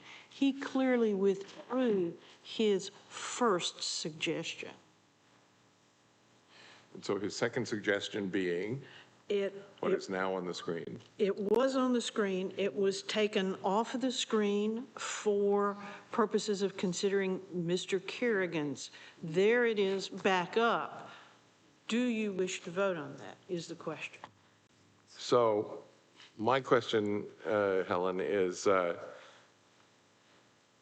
vote that we took on Mr. Kerrigan's motion, doesn't that override his original suggestion? If we were really following Robert, Mr. Unamoto, as the second proposed, the secondary amendment would have gotten the vote first. Then we would have gone back to Mr. Kerrigan, yes or no, based on what happened with the vote on the Unamoto. Y'all should just decide by general consent at this point, do you want to give a vote to those words now in paragraph 1 from Mr. Unamoto? Okay. As long as y'all understand what you're doing, it doesn't matter. Right, okay. So I'm trying to make sure we do understand what we're doing. And what we're looking at right now is restoring that language, including populations critical to general election victory.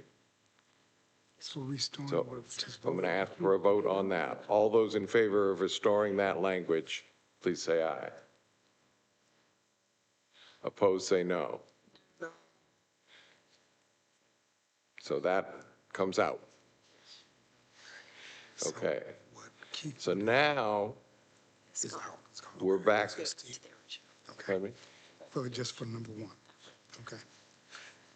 I think I have it. All right, I think now we are back to voting on the overall RFP. And Mr. Chairman. Go ahead, I'm sorry. Yep. 2 and 3 on section 3. Mr. Has her hand up, David. Mine may actually be a point of order. I'm just getting hopelessly confused. I'm sitting here trying to make an amendment, and you keep trying to get to, where we're going to vote on the whole RFP.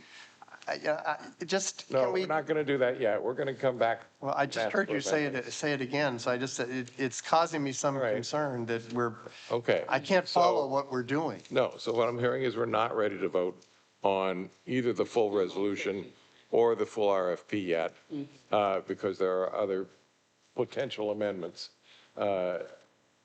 David, would you like to put your other potential amendments forward?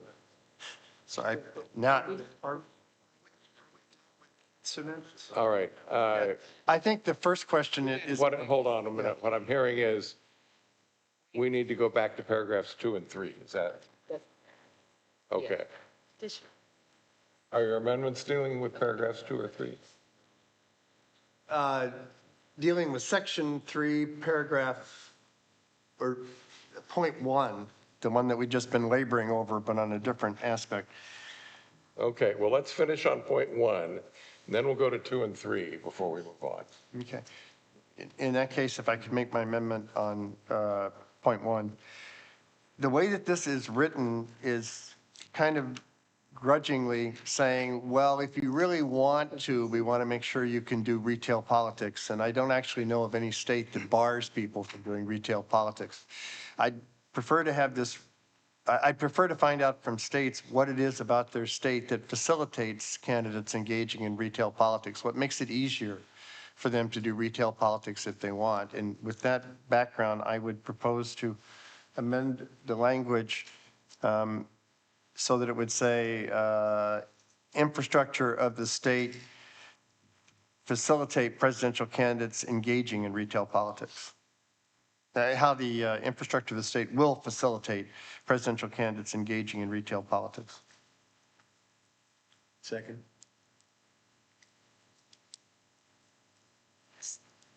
Instead of saying will allow, you're saying will facilitate? Sorry. Is there any objection to that change in this language? All right, so that's accepted without objection. And then before I yield the microphone, if I could just ask somebody to make a note that when we get to the end of this, it would be a good idea to pass a motion authorizing staff to conform the RFP to whatever changes we've made in the text of the resolution so that the quotes get caught up and we don't have to wordsmith that part of it at the end. Just let staff figure it out. We'll keep that in mind. All right. Yes. Carol, were you wanting to say something?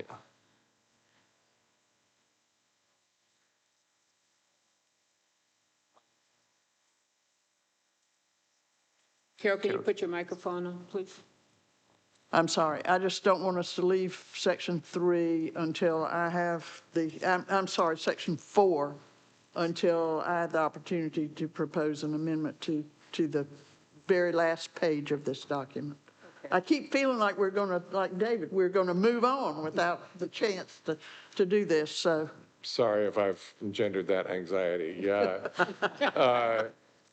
All right, so we'll try to wrap up on section 3 here, and we will go to section 4. Okay. So I believe we're ready to vote on section 3, paragraphs 2 and 3 as presented on the screen. Any objection? Can you read those? Because I can't see it. Please read it. Can you please read it, sir? Yes. Yes. Thank you. So section 3, paragraph 2, provide relevant demographic and political data and analysis related to the cost of paid communications and grassroots organizing in the state. Responses should include a description of the state's major traditional, online, and constituency-based media markets, digital communications, and social media investments, and any available data on the cost of running political advertisements and organizing in those markets. Section 3. describe the county and grassroots infrastructure currently in place that can assist in reaching voters across your state.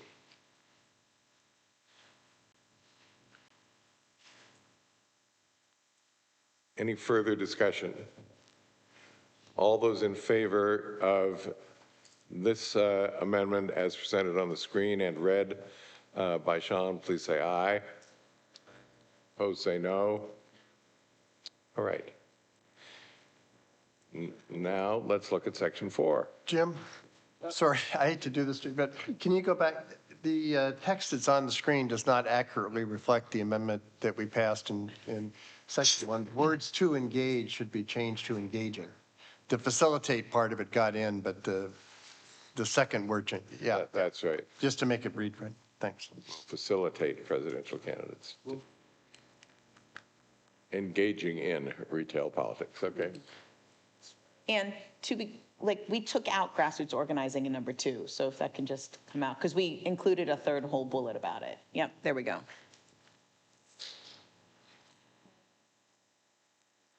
Right. All right. I think we've made the corrections on 3. Let's go to 4. Okay, on 4, I'm going to assume the vote's the same on my proposed change on, oh, sorry.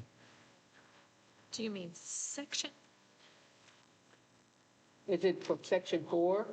or bullet? Okay, we're heading there now. Yes. Yes. Good. This is just a small amendment, but I think based on our conversations before about the Republican parties in each state being sometimes crucial to whether or not the Democratic Party can actually do what it needs to do, I would add in number 4 in this section, provide a detailed description of conversations between the state party, the governor's office, the highest-ranking state election official, state legislative leaders, and the Republican State Committee on the topic of Schedule A, okay? Because this will be important, particularly in caucus states and in party-run primary states. Otherwise, obviously, the current language assumes conversations with the Republicans when you're dealing with a state-run primary. But I think you have to put this in for other situations. So for the sake of clarity, we're going to go back, thank you. We're going to go back to the proposed amendments that Keith gave, and I'm going to read them. On paragraph 6, Which section, sir? I'm sorry. oh, sorry, we're on section 4 in the section on state parties applying to hold state-run primaries prior to the window. Paragraph 6, attach letters of support or statements for the record supportive of your application from non-governmental organizations, particularly from core Democratic Party constituencies, individuals, or other sources.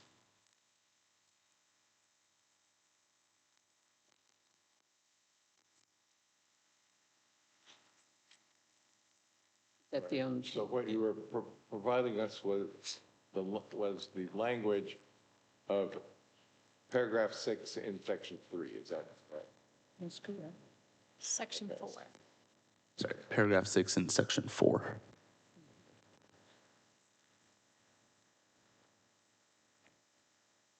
This is his. This is his.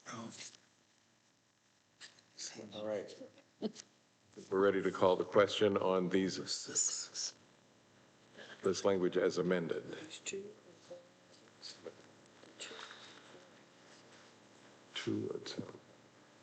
Can you pull 4 back down a little bit? Yeah.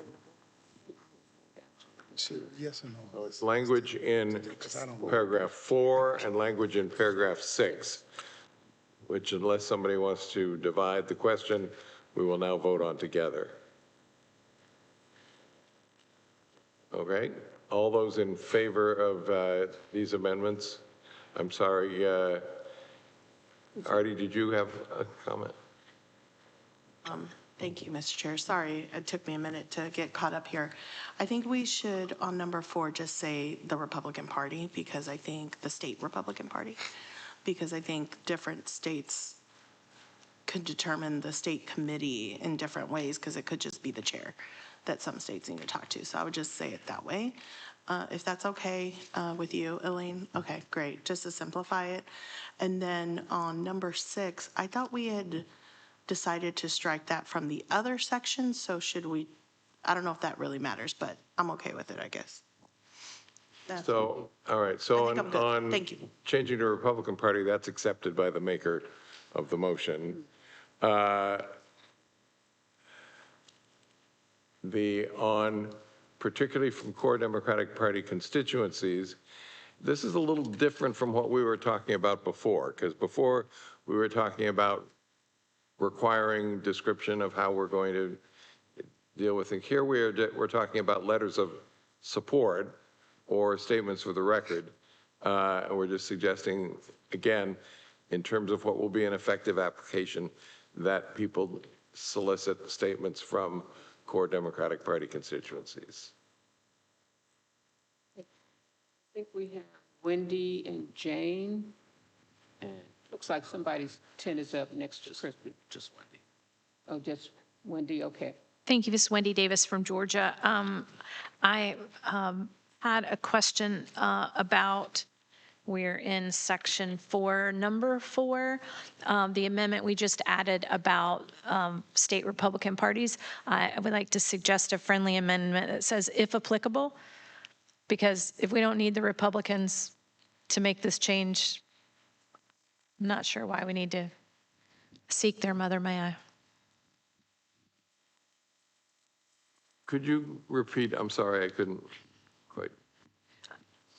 It makes perfect sense to add, speak to the Republican Party if they have a say in it, but we do have some states where the Democrats are in the leadership where we don't need to coordinate with them to necessarily make it happen. Right? Like I think there are some states where they're separate primary dates anyway, so. I get it, that there are some states where the Democratic Party's opinion is not terribly relevant, and this is where the. Yes, that's why I'm saying if applicable. Opinion is not terribly relevant. I can think of one like that, and I see Steve nodding.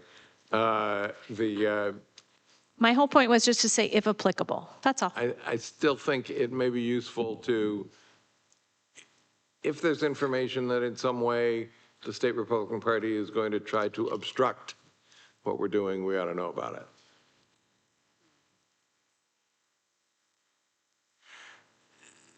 Then we have to get into definitions of relevance. I think we can just say it and people can describe it.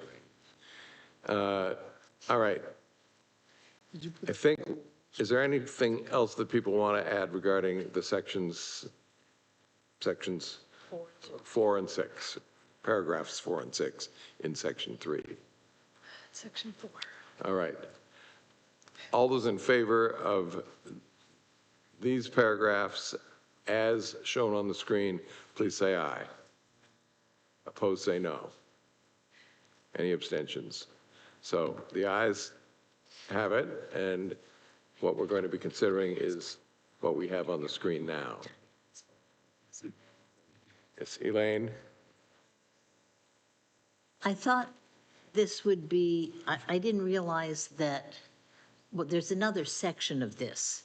Yeah. Are we going to look at the other section of this now? Is for state parties applying to hold a party-run caucus or party-run primary? Was that just included in this? Yes. Section 4, have we voted on section 4? It's done? So now we're on the last page. We voted on paragraph 4. Oh, we voted on paragraph. Oh, okay, so we can still say something about the next page Yes, of so let's this. turn to that now. Okay, good. I'm under the page that says for state parties applying to hold a party-run caucus or party-run primary prior to the window. I'd draw your attention to number 5. provide a detailed description of the expected cost of running the process proposed by the state party, which is a great idea, and the state party's expected method of paying for the process. And I would add something in here like including any anticipated non-party financing. And I think you know what I'm talking about. I mean, there was a groups last year who decided to pay for a caucus system in more than one state, right? That in order to prove the worth of their method of voting. Now, that wasn't particularly, it didn't worry me that much, but the precedent it opens is pretty dramatic. It means that somebody can start buying systems, small state systems, by saying to a not well-financed Democratic Party, hey, look, we're going to give you X amount of money if you use this following system, which we think would be beneficial to us or to our preferred candidate. So I think it's I spoke about this several years ago. I think it's a very bad precedent to have private individuals, even well-meaning nonprofits, paying state parties to do a certain thing. And so that's why I'd like to know if they think that I'd like to know if a state thinks that they're going to run a system with somebody else's money besides their own. Second that. All right, so we'll take that as a motion to add that language, and we'll take Dennis's comment as a second. Elaine, can you repeat that language? Elaine, they want language? Can you repeat that? Yeah. At the end, make a comma at the end of sentence 5, okay, including any anticipated non-party financing.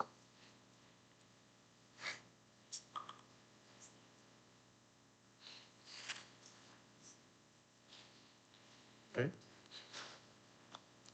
Is there any discussion on that proposal? Hearing no discussion, I'll say. Wait. Yeah. We had Jane, Carol, Frank, and it's in reference to Elaine's I'm proposal. just talking about this language in particular. Okay, Jane is not. Carol is not. Okay, Frank is. Sorry, I just, if we say non-party financing, party financing, the money comes from outside the party. I mean, can one of these groups then just give the money to the party to you know? Obviously, depending on the state law, you can give money to the party, but at least it's going through the party. Gotcha. So. And in many states, for example, neither for-profit or nonprofit corporate funding can go through the party. All right. Okay. A suggestion to say disclosure. How would you put that in there, Dennis? Including disclosing any non-party financing. Just the anticipated could be assumed by the party itself in a form of a donation.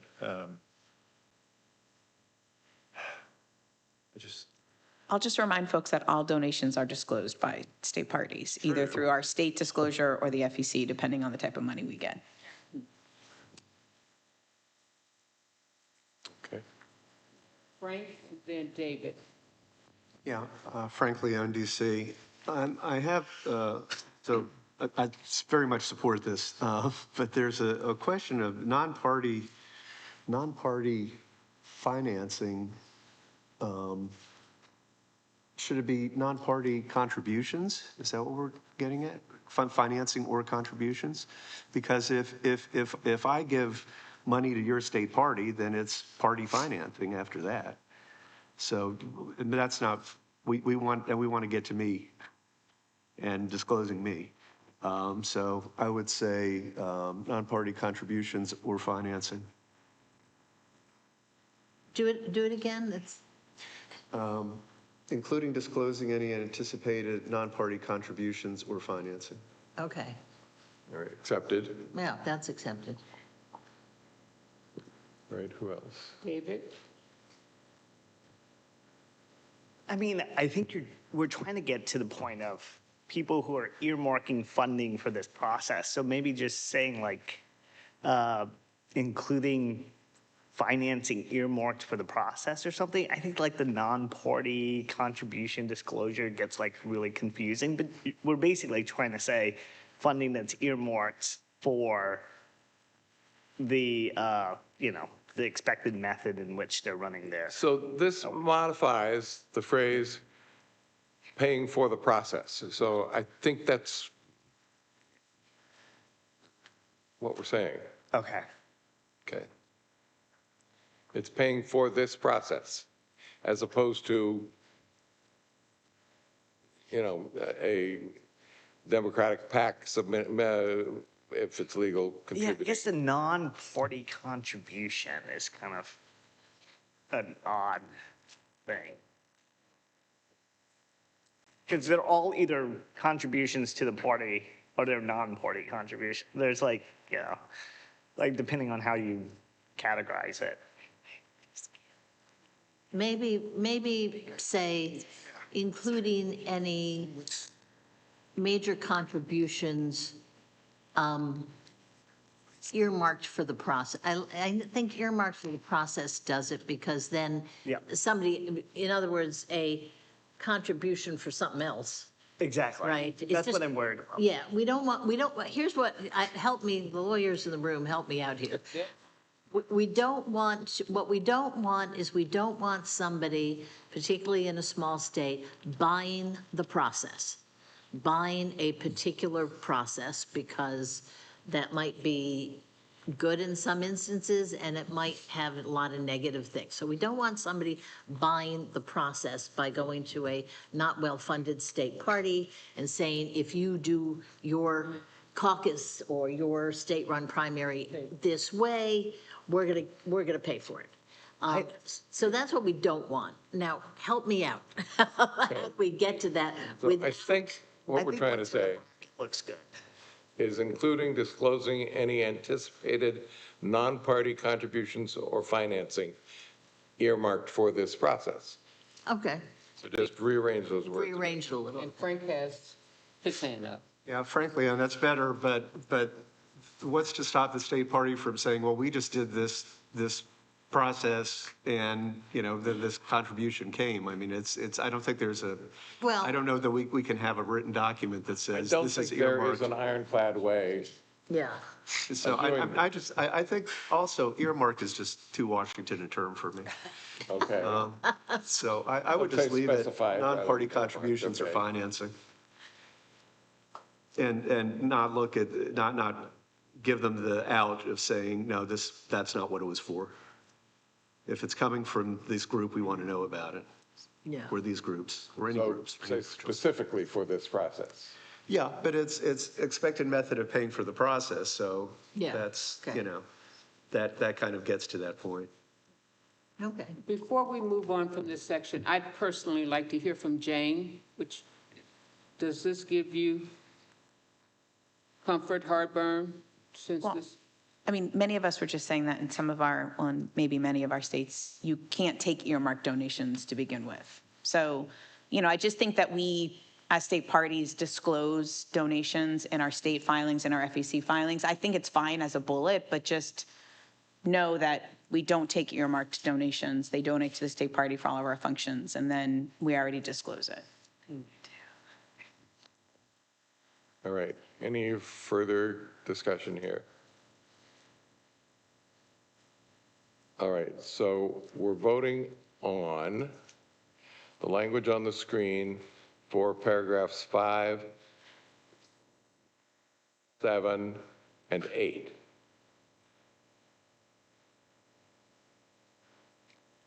All those in favor say aye. Opposed say no. Abstentions, All right.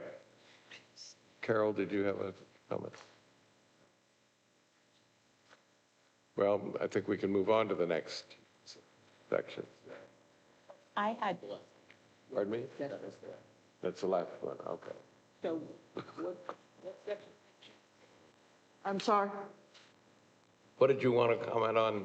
I want to propose another point that would probably best come between point 6 and 7, so which would make it 7 and move 7 down because that's the wrap up. 7 is the wrap up. So I just want to add one more point under the section on party run caucuses and primaries. You want to hear it?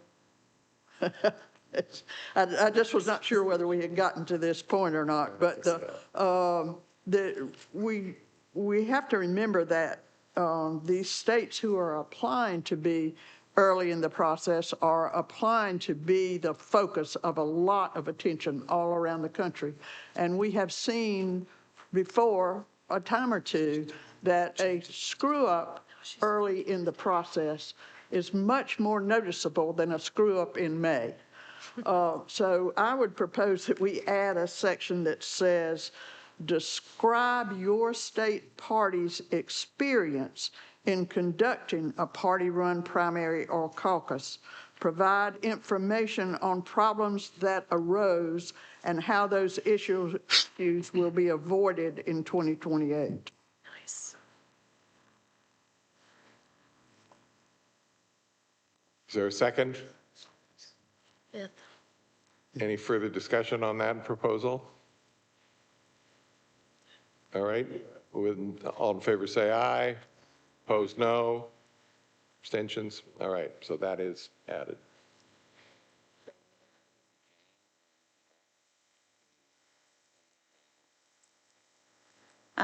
Thank you. I think one of the things that we all know was a struggle for us, not only this past cycle, but in previous cycles, is partisan voter registration. This is something that obviously Chair Martin and a lot of us have been talking a lot about on how we figure that out. I do think not only in the caucus, but also in the general proposal, there should be a sentence, maybe we can include it in the first section, on please describe your efforts with new attention as an early state, how you will engage in increasing partisan voter registration in your state. I think that that's really important for us to do. Whether it's a caucus, because when Nebraska had a caucus, we registered like 10,000 people in one day because you had to register as a Democrat in order to get into the caucus. That's like one of the benefits of caucuses. But I know there's lots of drawdown, so I'm not entering that debate. But I think that would be an important thing for all states to acknowledge in their plan. So where did you want to put that? Back in? Chair, I think in order for it to apply to both the caucuses and the primary states, it could be included in the section 1, the general information. Section 1, yeah.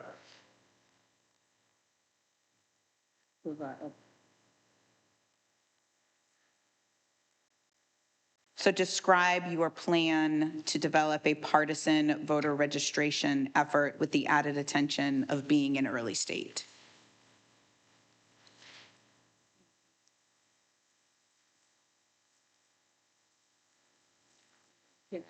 Yeah, I have a question, Jane. So this would be for the states that still have party registration. Okay, this would not mean that we should increase party registration to non-party states. Correct. Okay, all right. Just wanted to make sure that was, yeah. So you're saying, Elaine, that this should be to develop a democratic registration, voter registration? Yeah. Yeah, this would apply, I mean, there's about, what, 11, 12 states now that still have registration by party. And some of them are really big ones, okay? And it's very hard to participate because of that. I mean, New York's the poster child for this because that requires party registration months in advance of the election, and people feel cut out, and we cut out independents.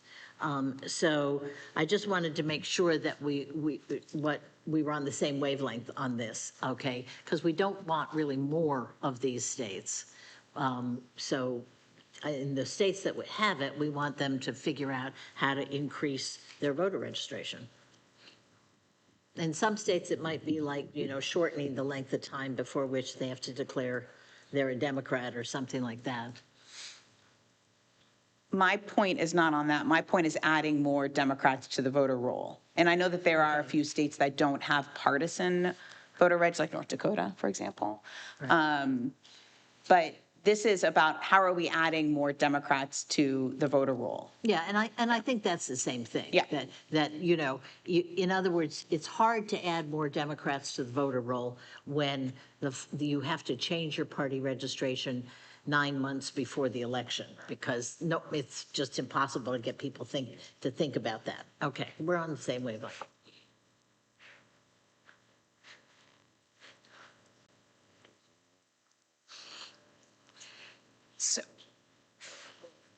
So, Wendy or Yvette, is it in relationship to what Jane just proposed? Yes.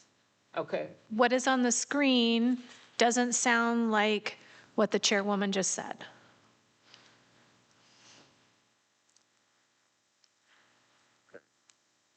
But what is on the screen is what I was hoping to hear, because we don't register by party in Georgia. All right, let me read it for folks. So describe your plan to increase Democratic Party registration, open parentheses, if your state has voter registration by party, close parentheses, should you be chosen as an early state. Yeah, that's it. all right?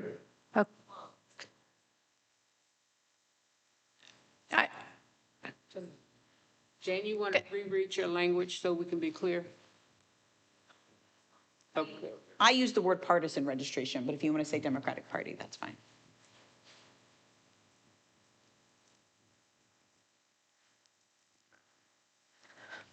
So Jane, you're okay with the language that's on the screen?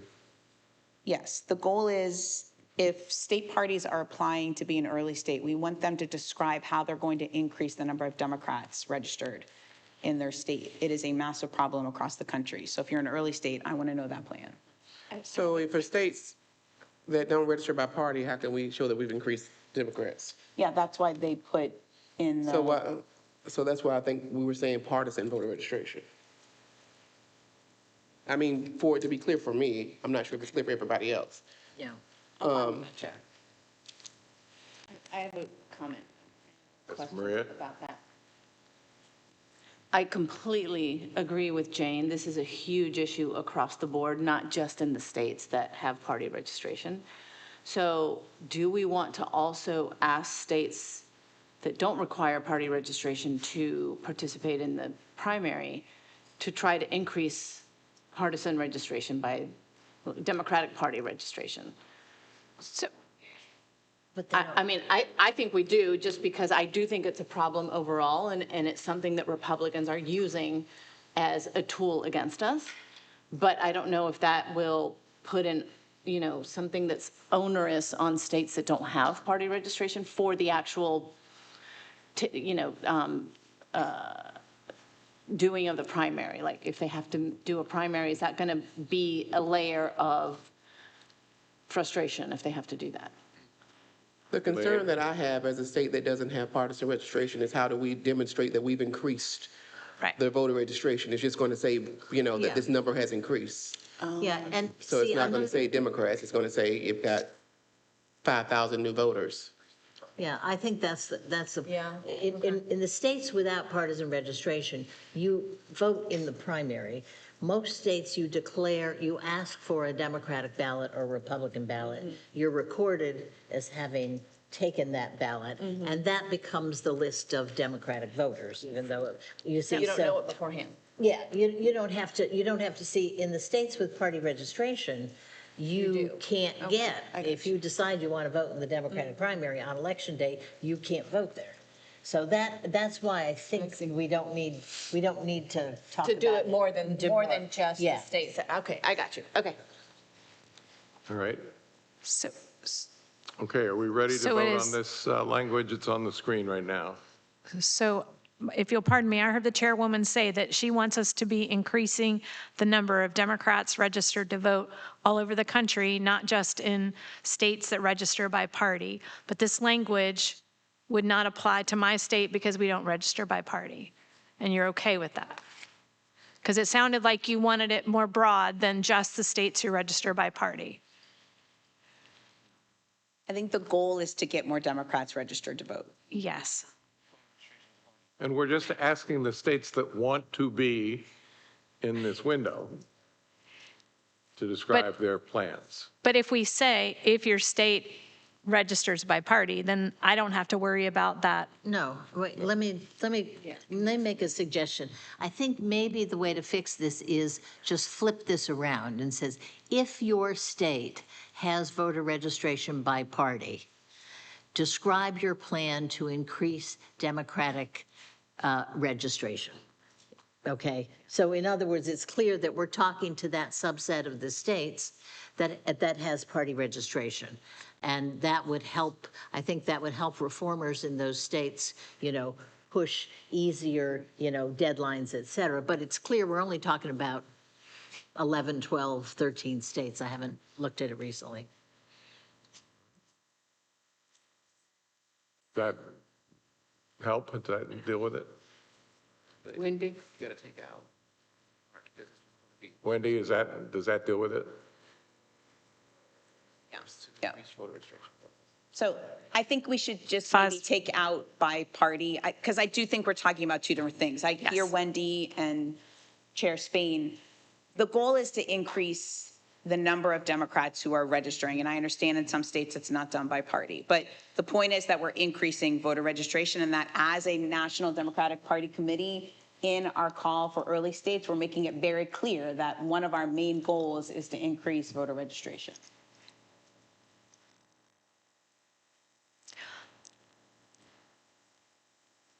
So as Chairwoman Spain said, in our states, we can't prove we registered more Democrats.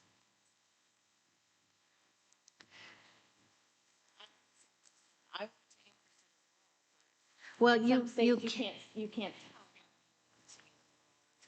Actually. They actually vote. Yeah, but actually, in most states, you can tell, because most states ask the voter they ask the voter, do you want a Democratic ballot? And that number of Democratic ballots shows up year after year. But that's turnout, ma'am, not registration. Exactly. That's turnout to the point that we're doing. You can't tell before. May I ask the question? You can't tell beforehand, yeah. To the author of this, do we want to put this in this particular RFP, or do we want to add this to the delegate selection plan so we can tinker on it based on voter registration? Because I get the point. I agree we need to increase voter registration, but is this the place to put it? I think it should be in every document that we do. Yeah.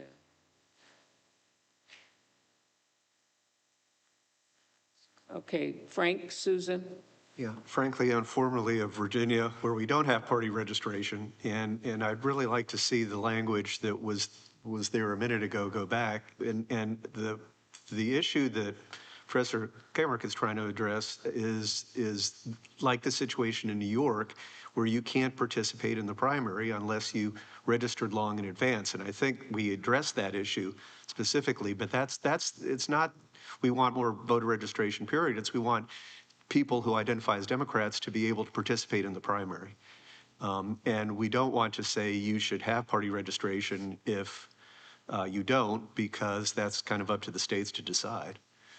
So I'd like to see that. Yeah, there you go. I think that's clear. Thank you. Susan Swacker, Virginia. I just wanted to add to, I do think this voter registration is incredibly important, but there's another step to that, and I don't know where it might fit in, but it's not just registering the voters.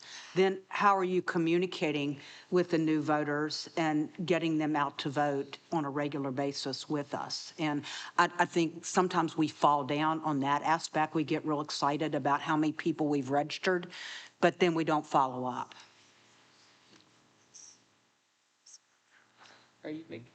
Are you making a suggestion on language, Susan? Well, I do think we could put, let's see, if your state has voter registration and party, describe your plan to increase registration and communicate. There you go. Thank you. You're the expert on that. So I appreciate the assist.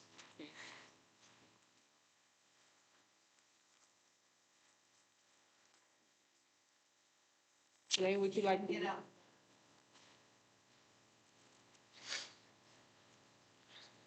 Okay, she's good with it.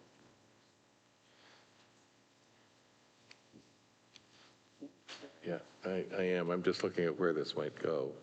Go ahead. Go ahead. They have it. Okay, got it. Okay. Okay. All right. Any other comments before we go to discussing the underlying resolution and then the RFP as a whole?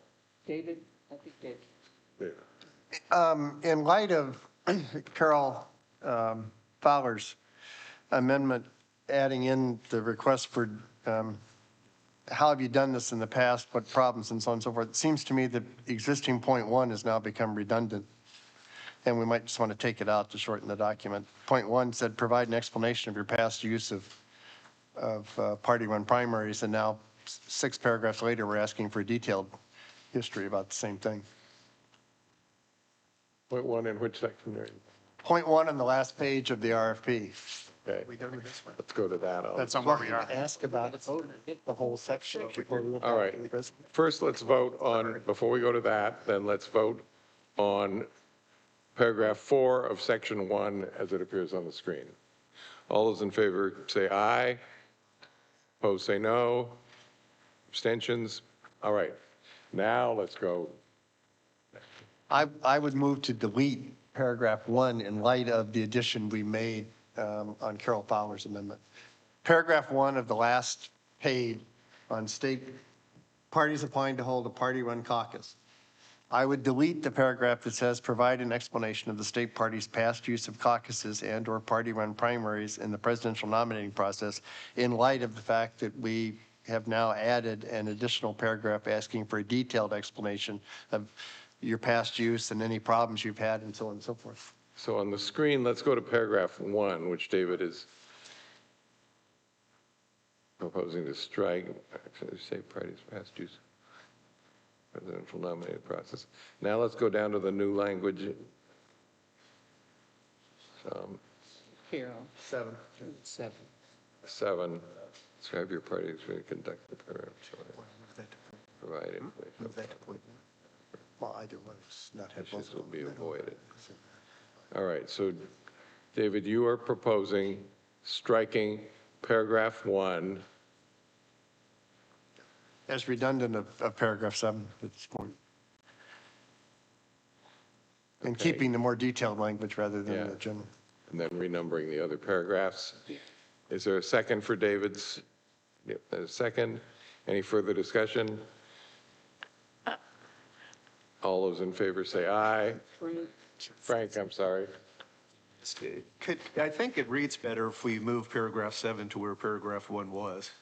If we're asking about the details of the process, we ask them to describe the past processes. Move that right up front. Right up front. David, will you That's fine with me. include that in this motion? So we'll substitute for paragraph 1.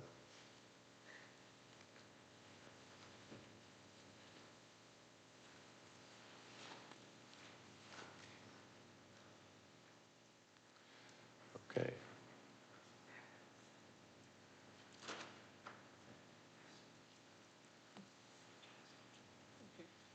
All right. So we have a second for David's motion. All those in favor say aye.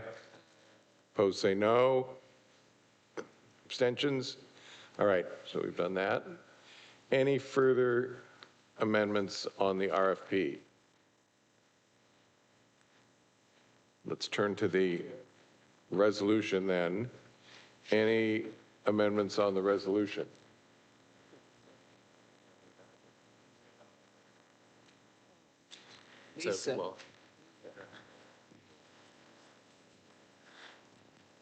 Yes, I just wanted to call attention to the last page at the bottom, be further resolved that the RBC will apply severe penalties for the state parties. Is it already understood what those severe penalties are? Do we want to outline what that would look like? I'm questioning it for the mere fact that it serves as a way to assure or make sure that you go through the application process and not, sway away states from just independently moving and changing their date without the application process being submitted. So severe penalties, what are those severe penalties? Do we know what they are? I'm new, so I don't know what they are. I think our current rules, previous rules and delegate selection rules sort of spell out those penalties. So, unless we intend to delete those, we're taken care of with a description of the penalties. I think it may be important to note, Carol, that what our delegate selection rules typically provide is a minimum automatic penalty, but we have full authority to impose anything much more severe that we think is necessary in the circumstances so that we don't get into a situation where people look at the minimum penalty and say, oh, well, that's a reasonable cost of getting the primary up front. But we have historically always had very specific penalties with a lot of discretion, including putting your hotel in another state if necessary. So. And just from the 2024 delegate selection rules, for states that held their party outside of the approved window, there were punishments of reducing the total number of delegates by 50% and the number of alternates by 50%. I have to go down here. There were also penalties for candidates who violated those rules and campaigned in states like that. And then, sorry, I have to read through this. They shall not receive pledged delegates or delegate votes from that state. And that's something that this body will be able to decide when we get to the rules. Thank you. David, do you have your? Okay. All right, any further amendments or discussion regarding the resolution? We have Wendy, is your hand up? Yes, thank you. Wendy Davis from Georgia. I joined my colleague from Illinois. Thank you for reading those off. I'm assuming we will have another day and another conversation to dig into that penalty portion of this statement, and this is broad enough to give us latitude to make changes. This doesn't tie us to the 2024 language. Am I correct? Chairman Martin. I think it's important for folks to realize that there's 3 steps to this process. This is the criteria on which we're going to consider these bids for the early state window. We still have to codify the call and the rules. And in each of those documents will be specific pieces, as you just heard Sham mention, under the rules on where these if they violate the early state window, where and how we would respond. And so that process will ensue after we start this. And I believe, Sham, when do we start discussing the call and the rules in this process? We'll begin doing that next year. So probably end of January, February-ish. Luis? Yes, so can we move to page 3 of the resolution?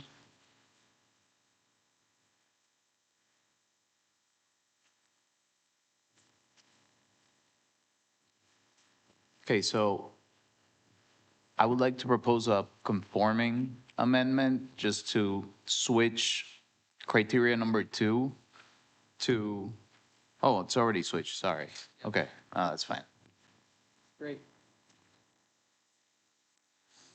All right. Lisa, are you up again, or? Oh, sorry. Okay. All right. Dennis?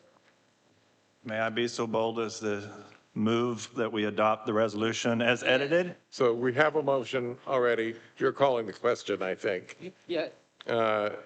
Any objection to calling the question?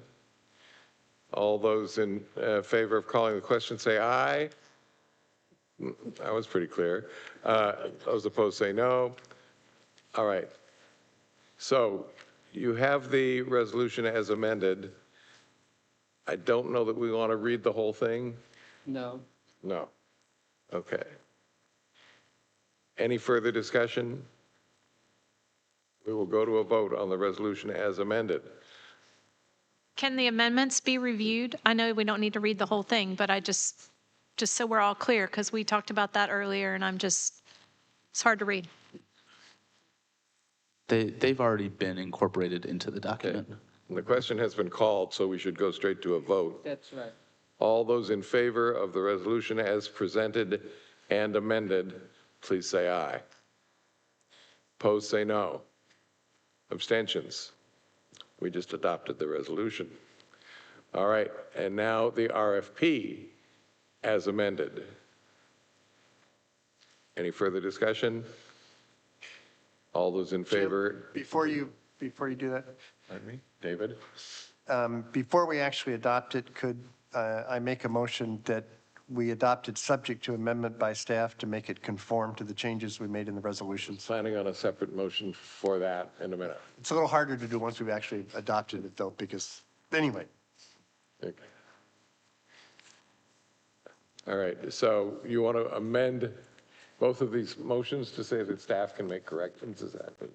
No, I think the resolution stands as it is. I Just think it will, so we'll come back to that. So, the staff can make further amendments to the RFP to make it conform to the resolution that we've just adopted without us having to take further so amendment you are action. proposing an amendment to the RFP to permit staff to make conforming Yes. corrections? Okay. All those in favor of that amendment, please say aye. Opposed, say no. Abstentions? All right, that is approved. Now a vote on the RFP language as it appears on the screen. I see a correction about to be.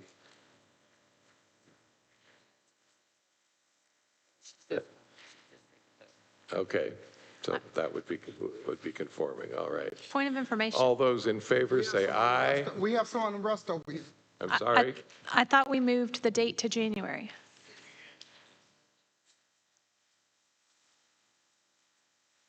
So that'll be one of the conforming changes to make sure that the RFP reflects the changes from the resolution. Thank you. Conforming to things that we have voted in this meeting. Yes. So we once again will go to a vote on the RFP as amended and presented. All those in favor say aye. Opposed, say no. That sounded unanimous. Abstentions? All right, we have adopted both the resolution and the parameters of the RFP. So, congratulations, everybody. Yes. Just saying, did we not change not only the date, but that it was received by rather than respond to? Yes. Yes. That's not up to. Yeah.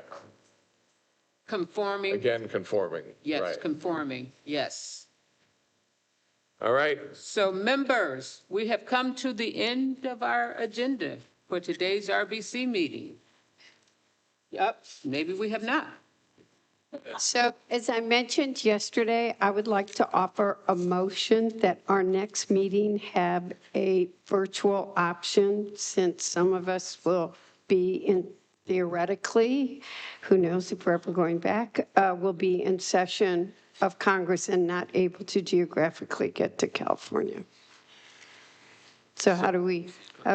So at least as currently anticipated, our next meeting of the RBC will be in Los Angeles. Right. on December 11th when Congress is in session. Mr. Chair, do you have a Theoretically. view on conducting these meetings in a hybrid fashion? I'd ask Sham to respond. I think traditionally we have not allowed for that, but it's something we could certainly consider. But I think there's some challenges, both technologically and then also to folks who are participating virtually.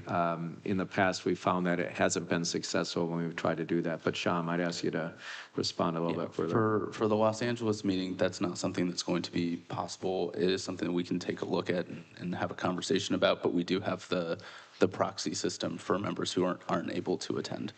I know, but the discussion's going to be important too, so.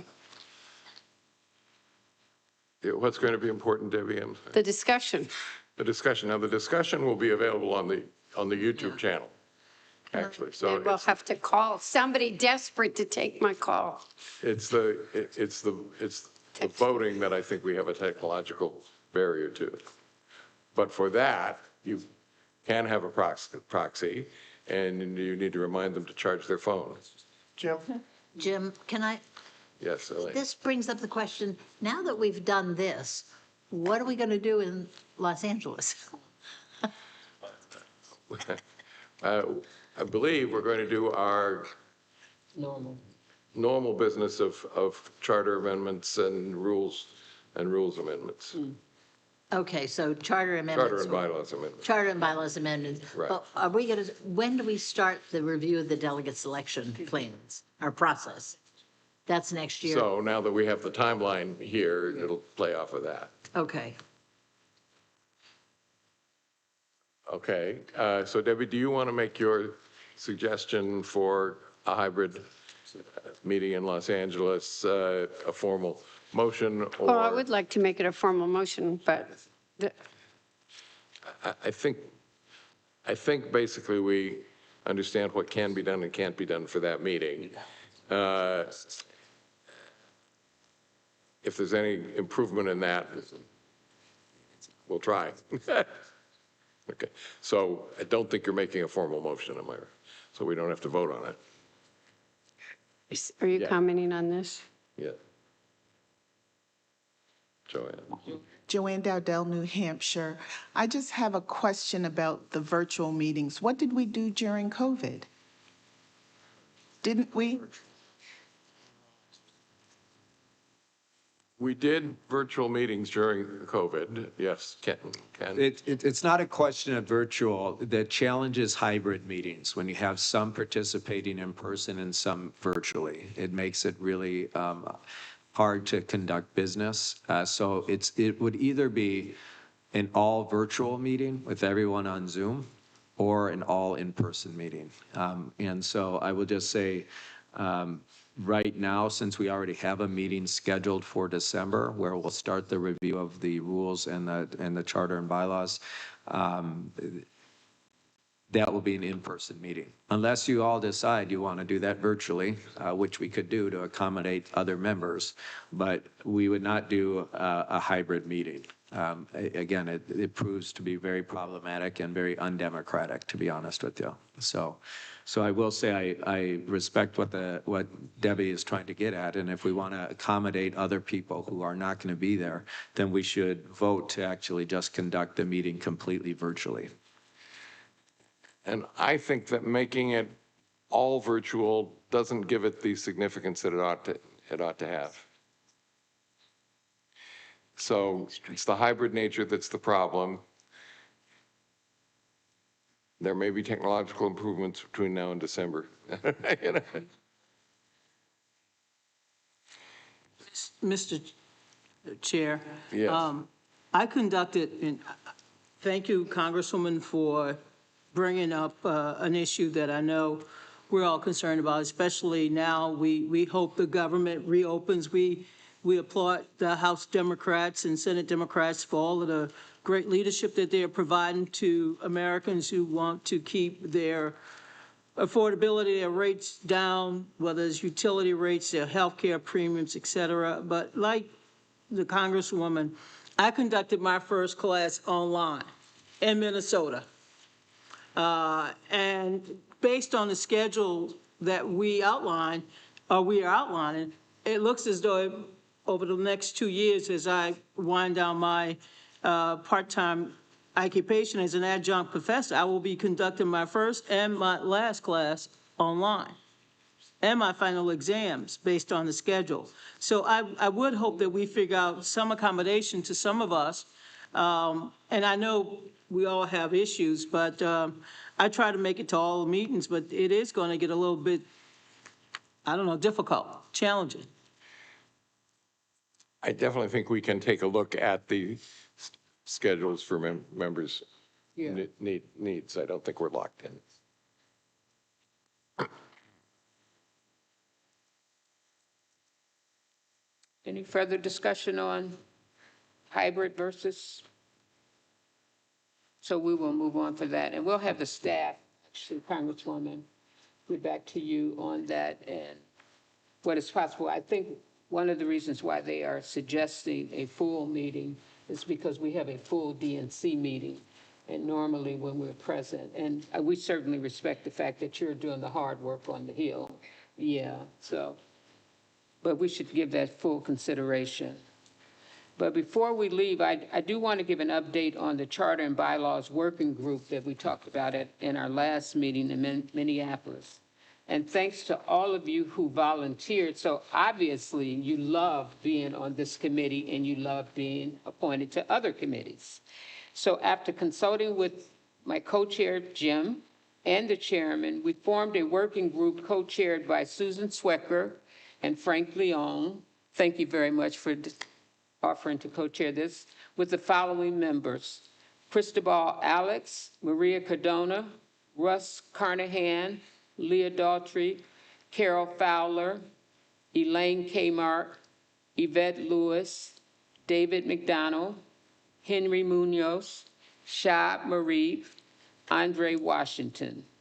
Over the coming weeks and months, this group will provide periodic updates to the body before producing a comprehensive report for the RBC's review and discussion. If there are any specific provisions of the charter and bylaws you would like this group to take a look at, please communicate with the staff. Before we adjourn, are there any questions? Or have we had a robust meeting? I would say we've had a robust meeting. Seeing no further questions, I do, on behalf of Jim, myself, and the chairman, I do want to thank the committee for being willing to go through this process. As you can see, it's a very laborious process, and we know that they will put their arms around it. Seeing no further questions, I want to thank each of you again. We appreciate your thoughtfulness and consideration of the resolution and the RFP and the time that you've put in today. I'd also like to thank the Office of the Secretary, Party Affairs, the IT department, the AV technicians here at the hotel, our interpreter, our court reporter, our parliamentarian Helen, for making today happen. We have concluded our business today. Without objection, we stand adjourned.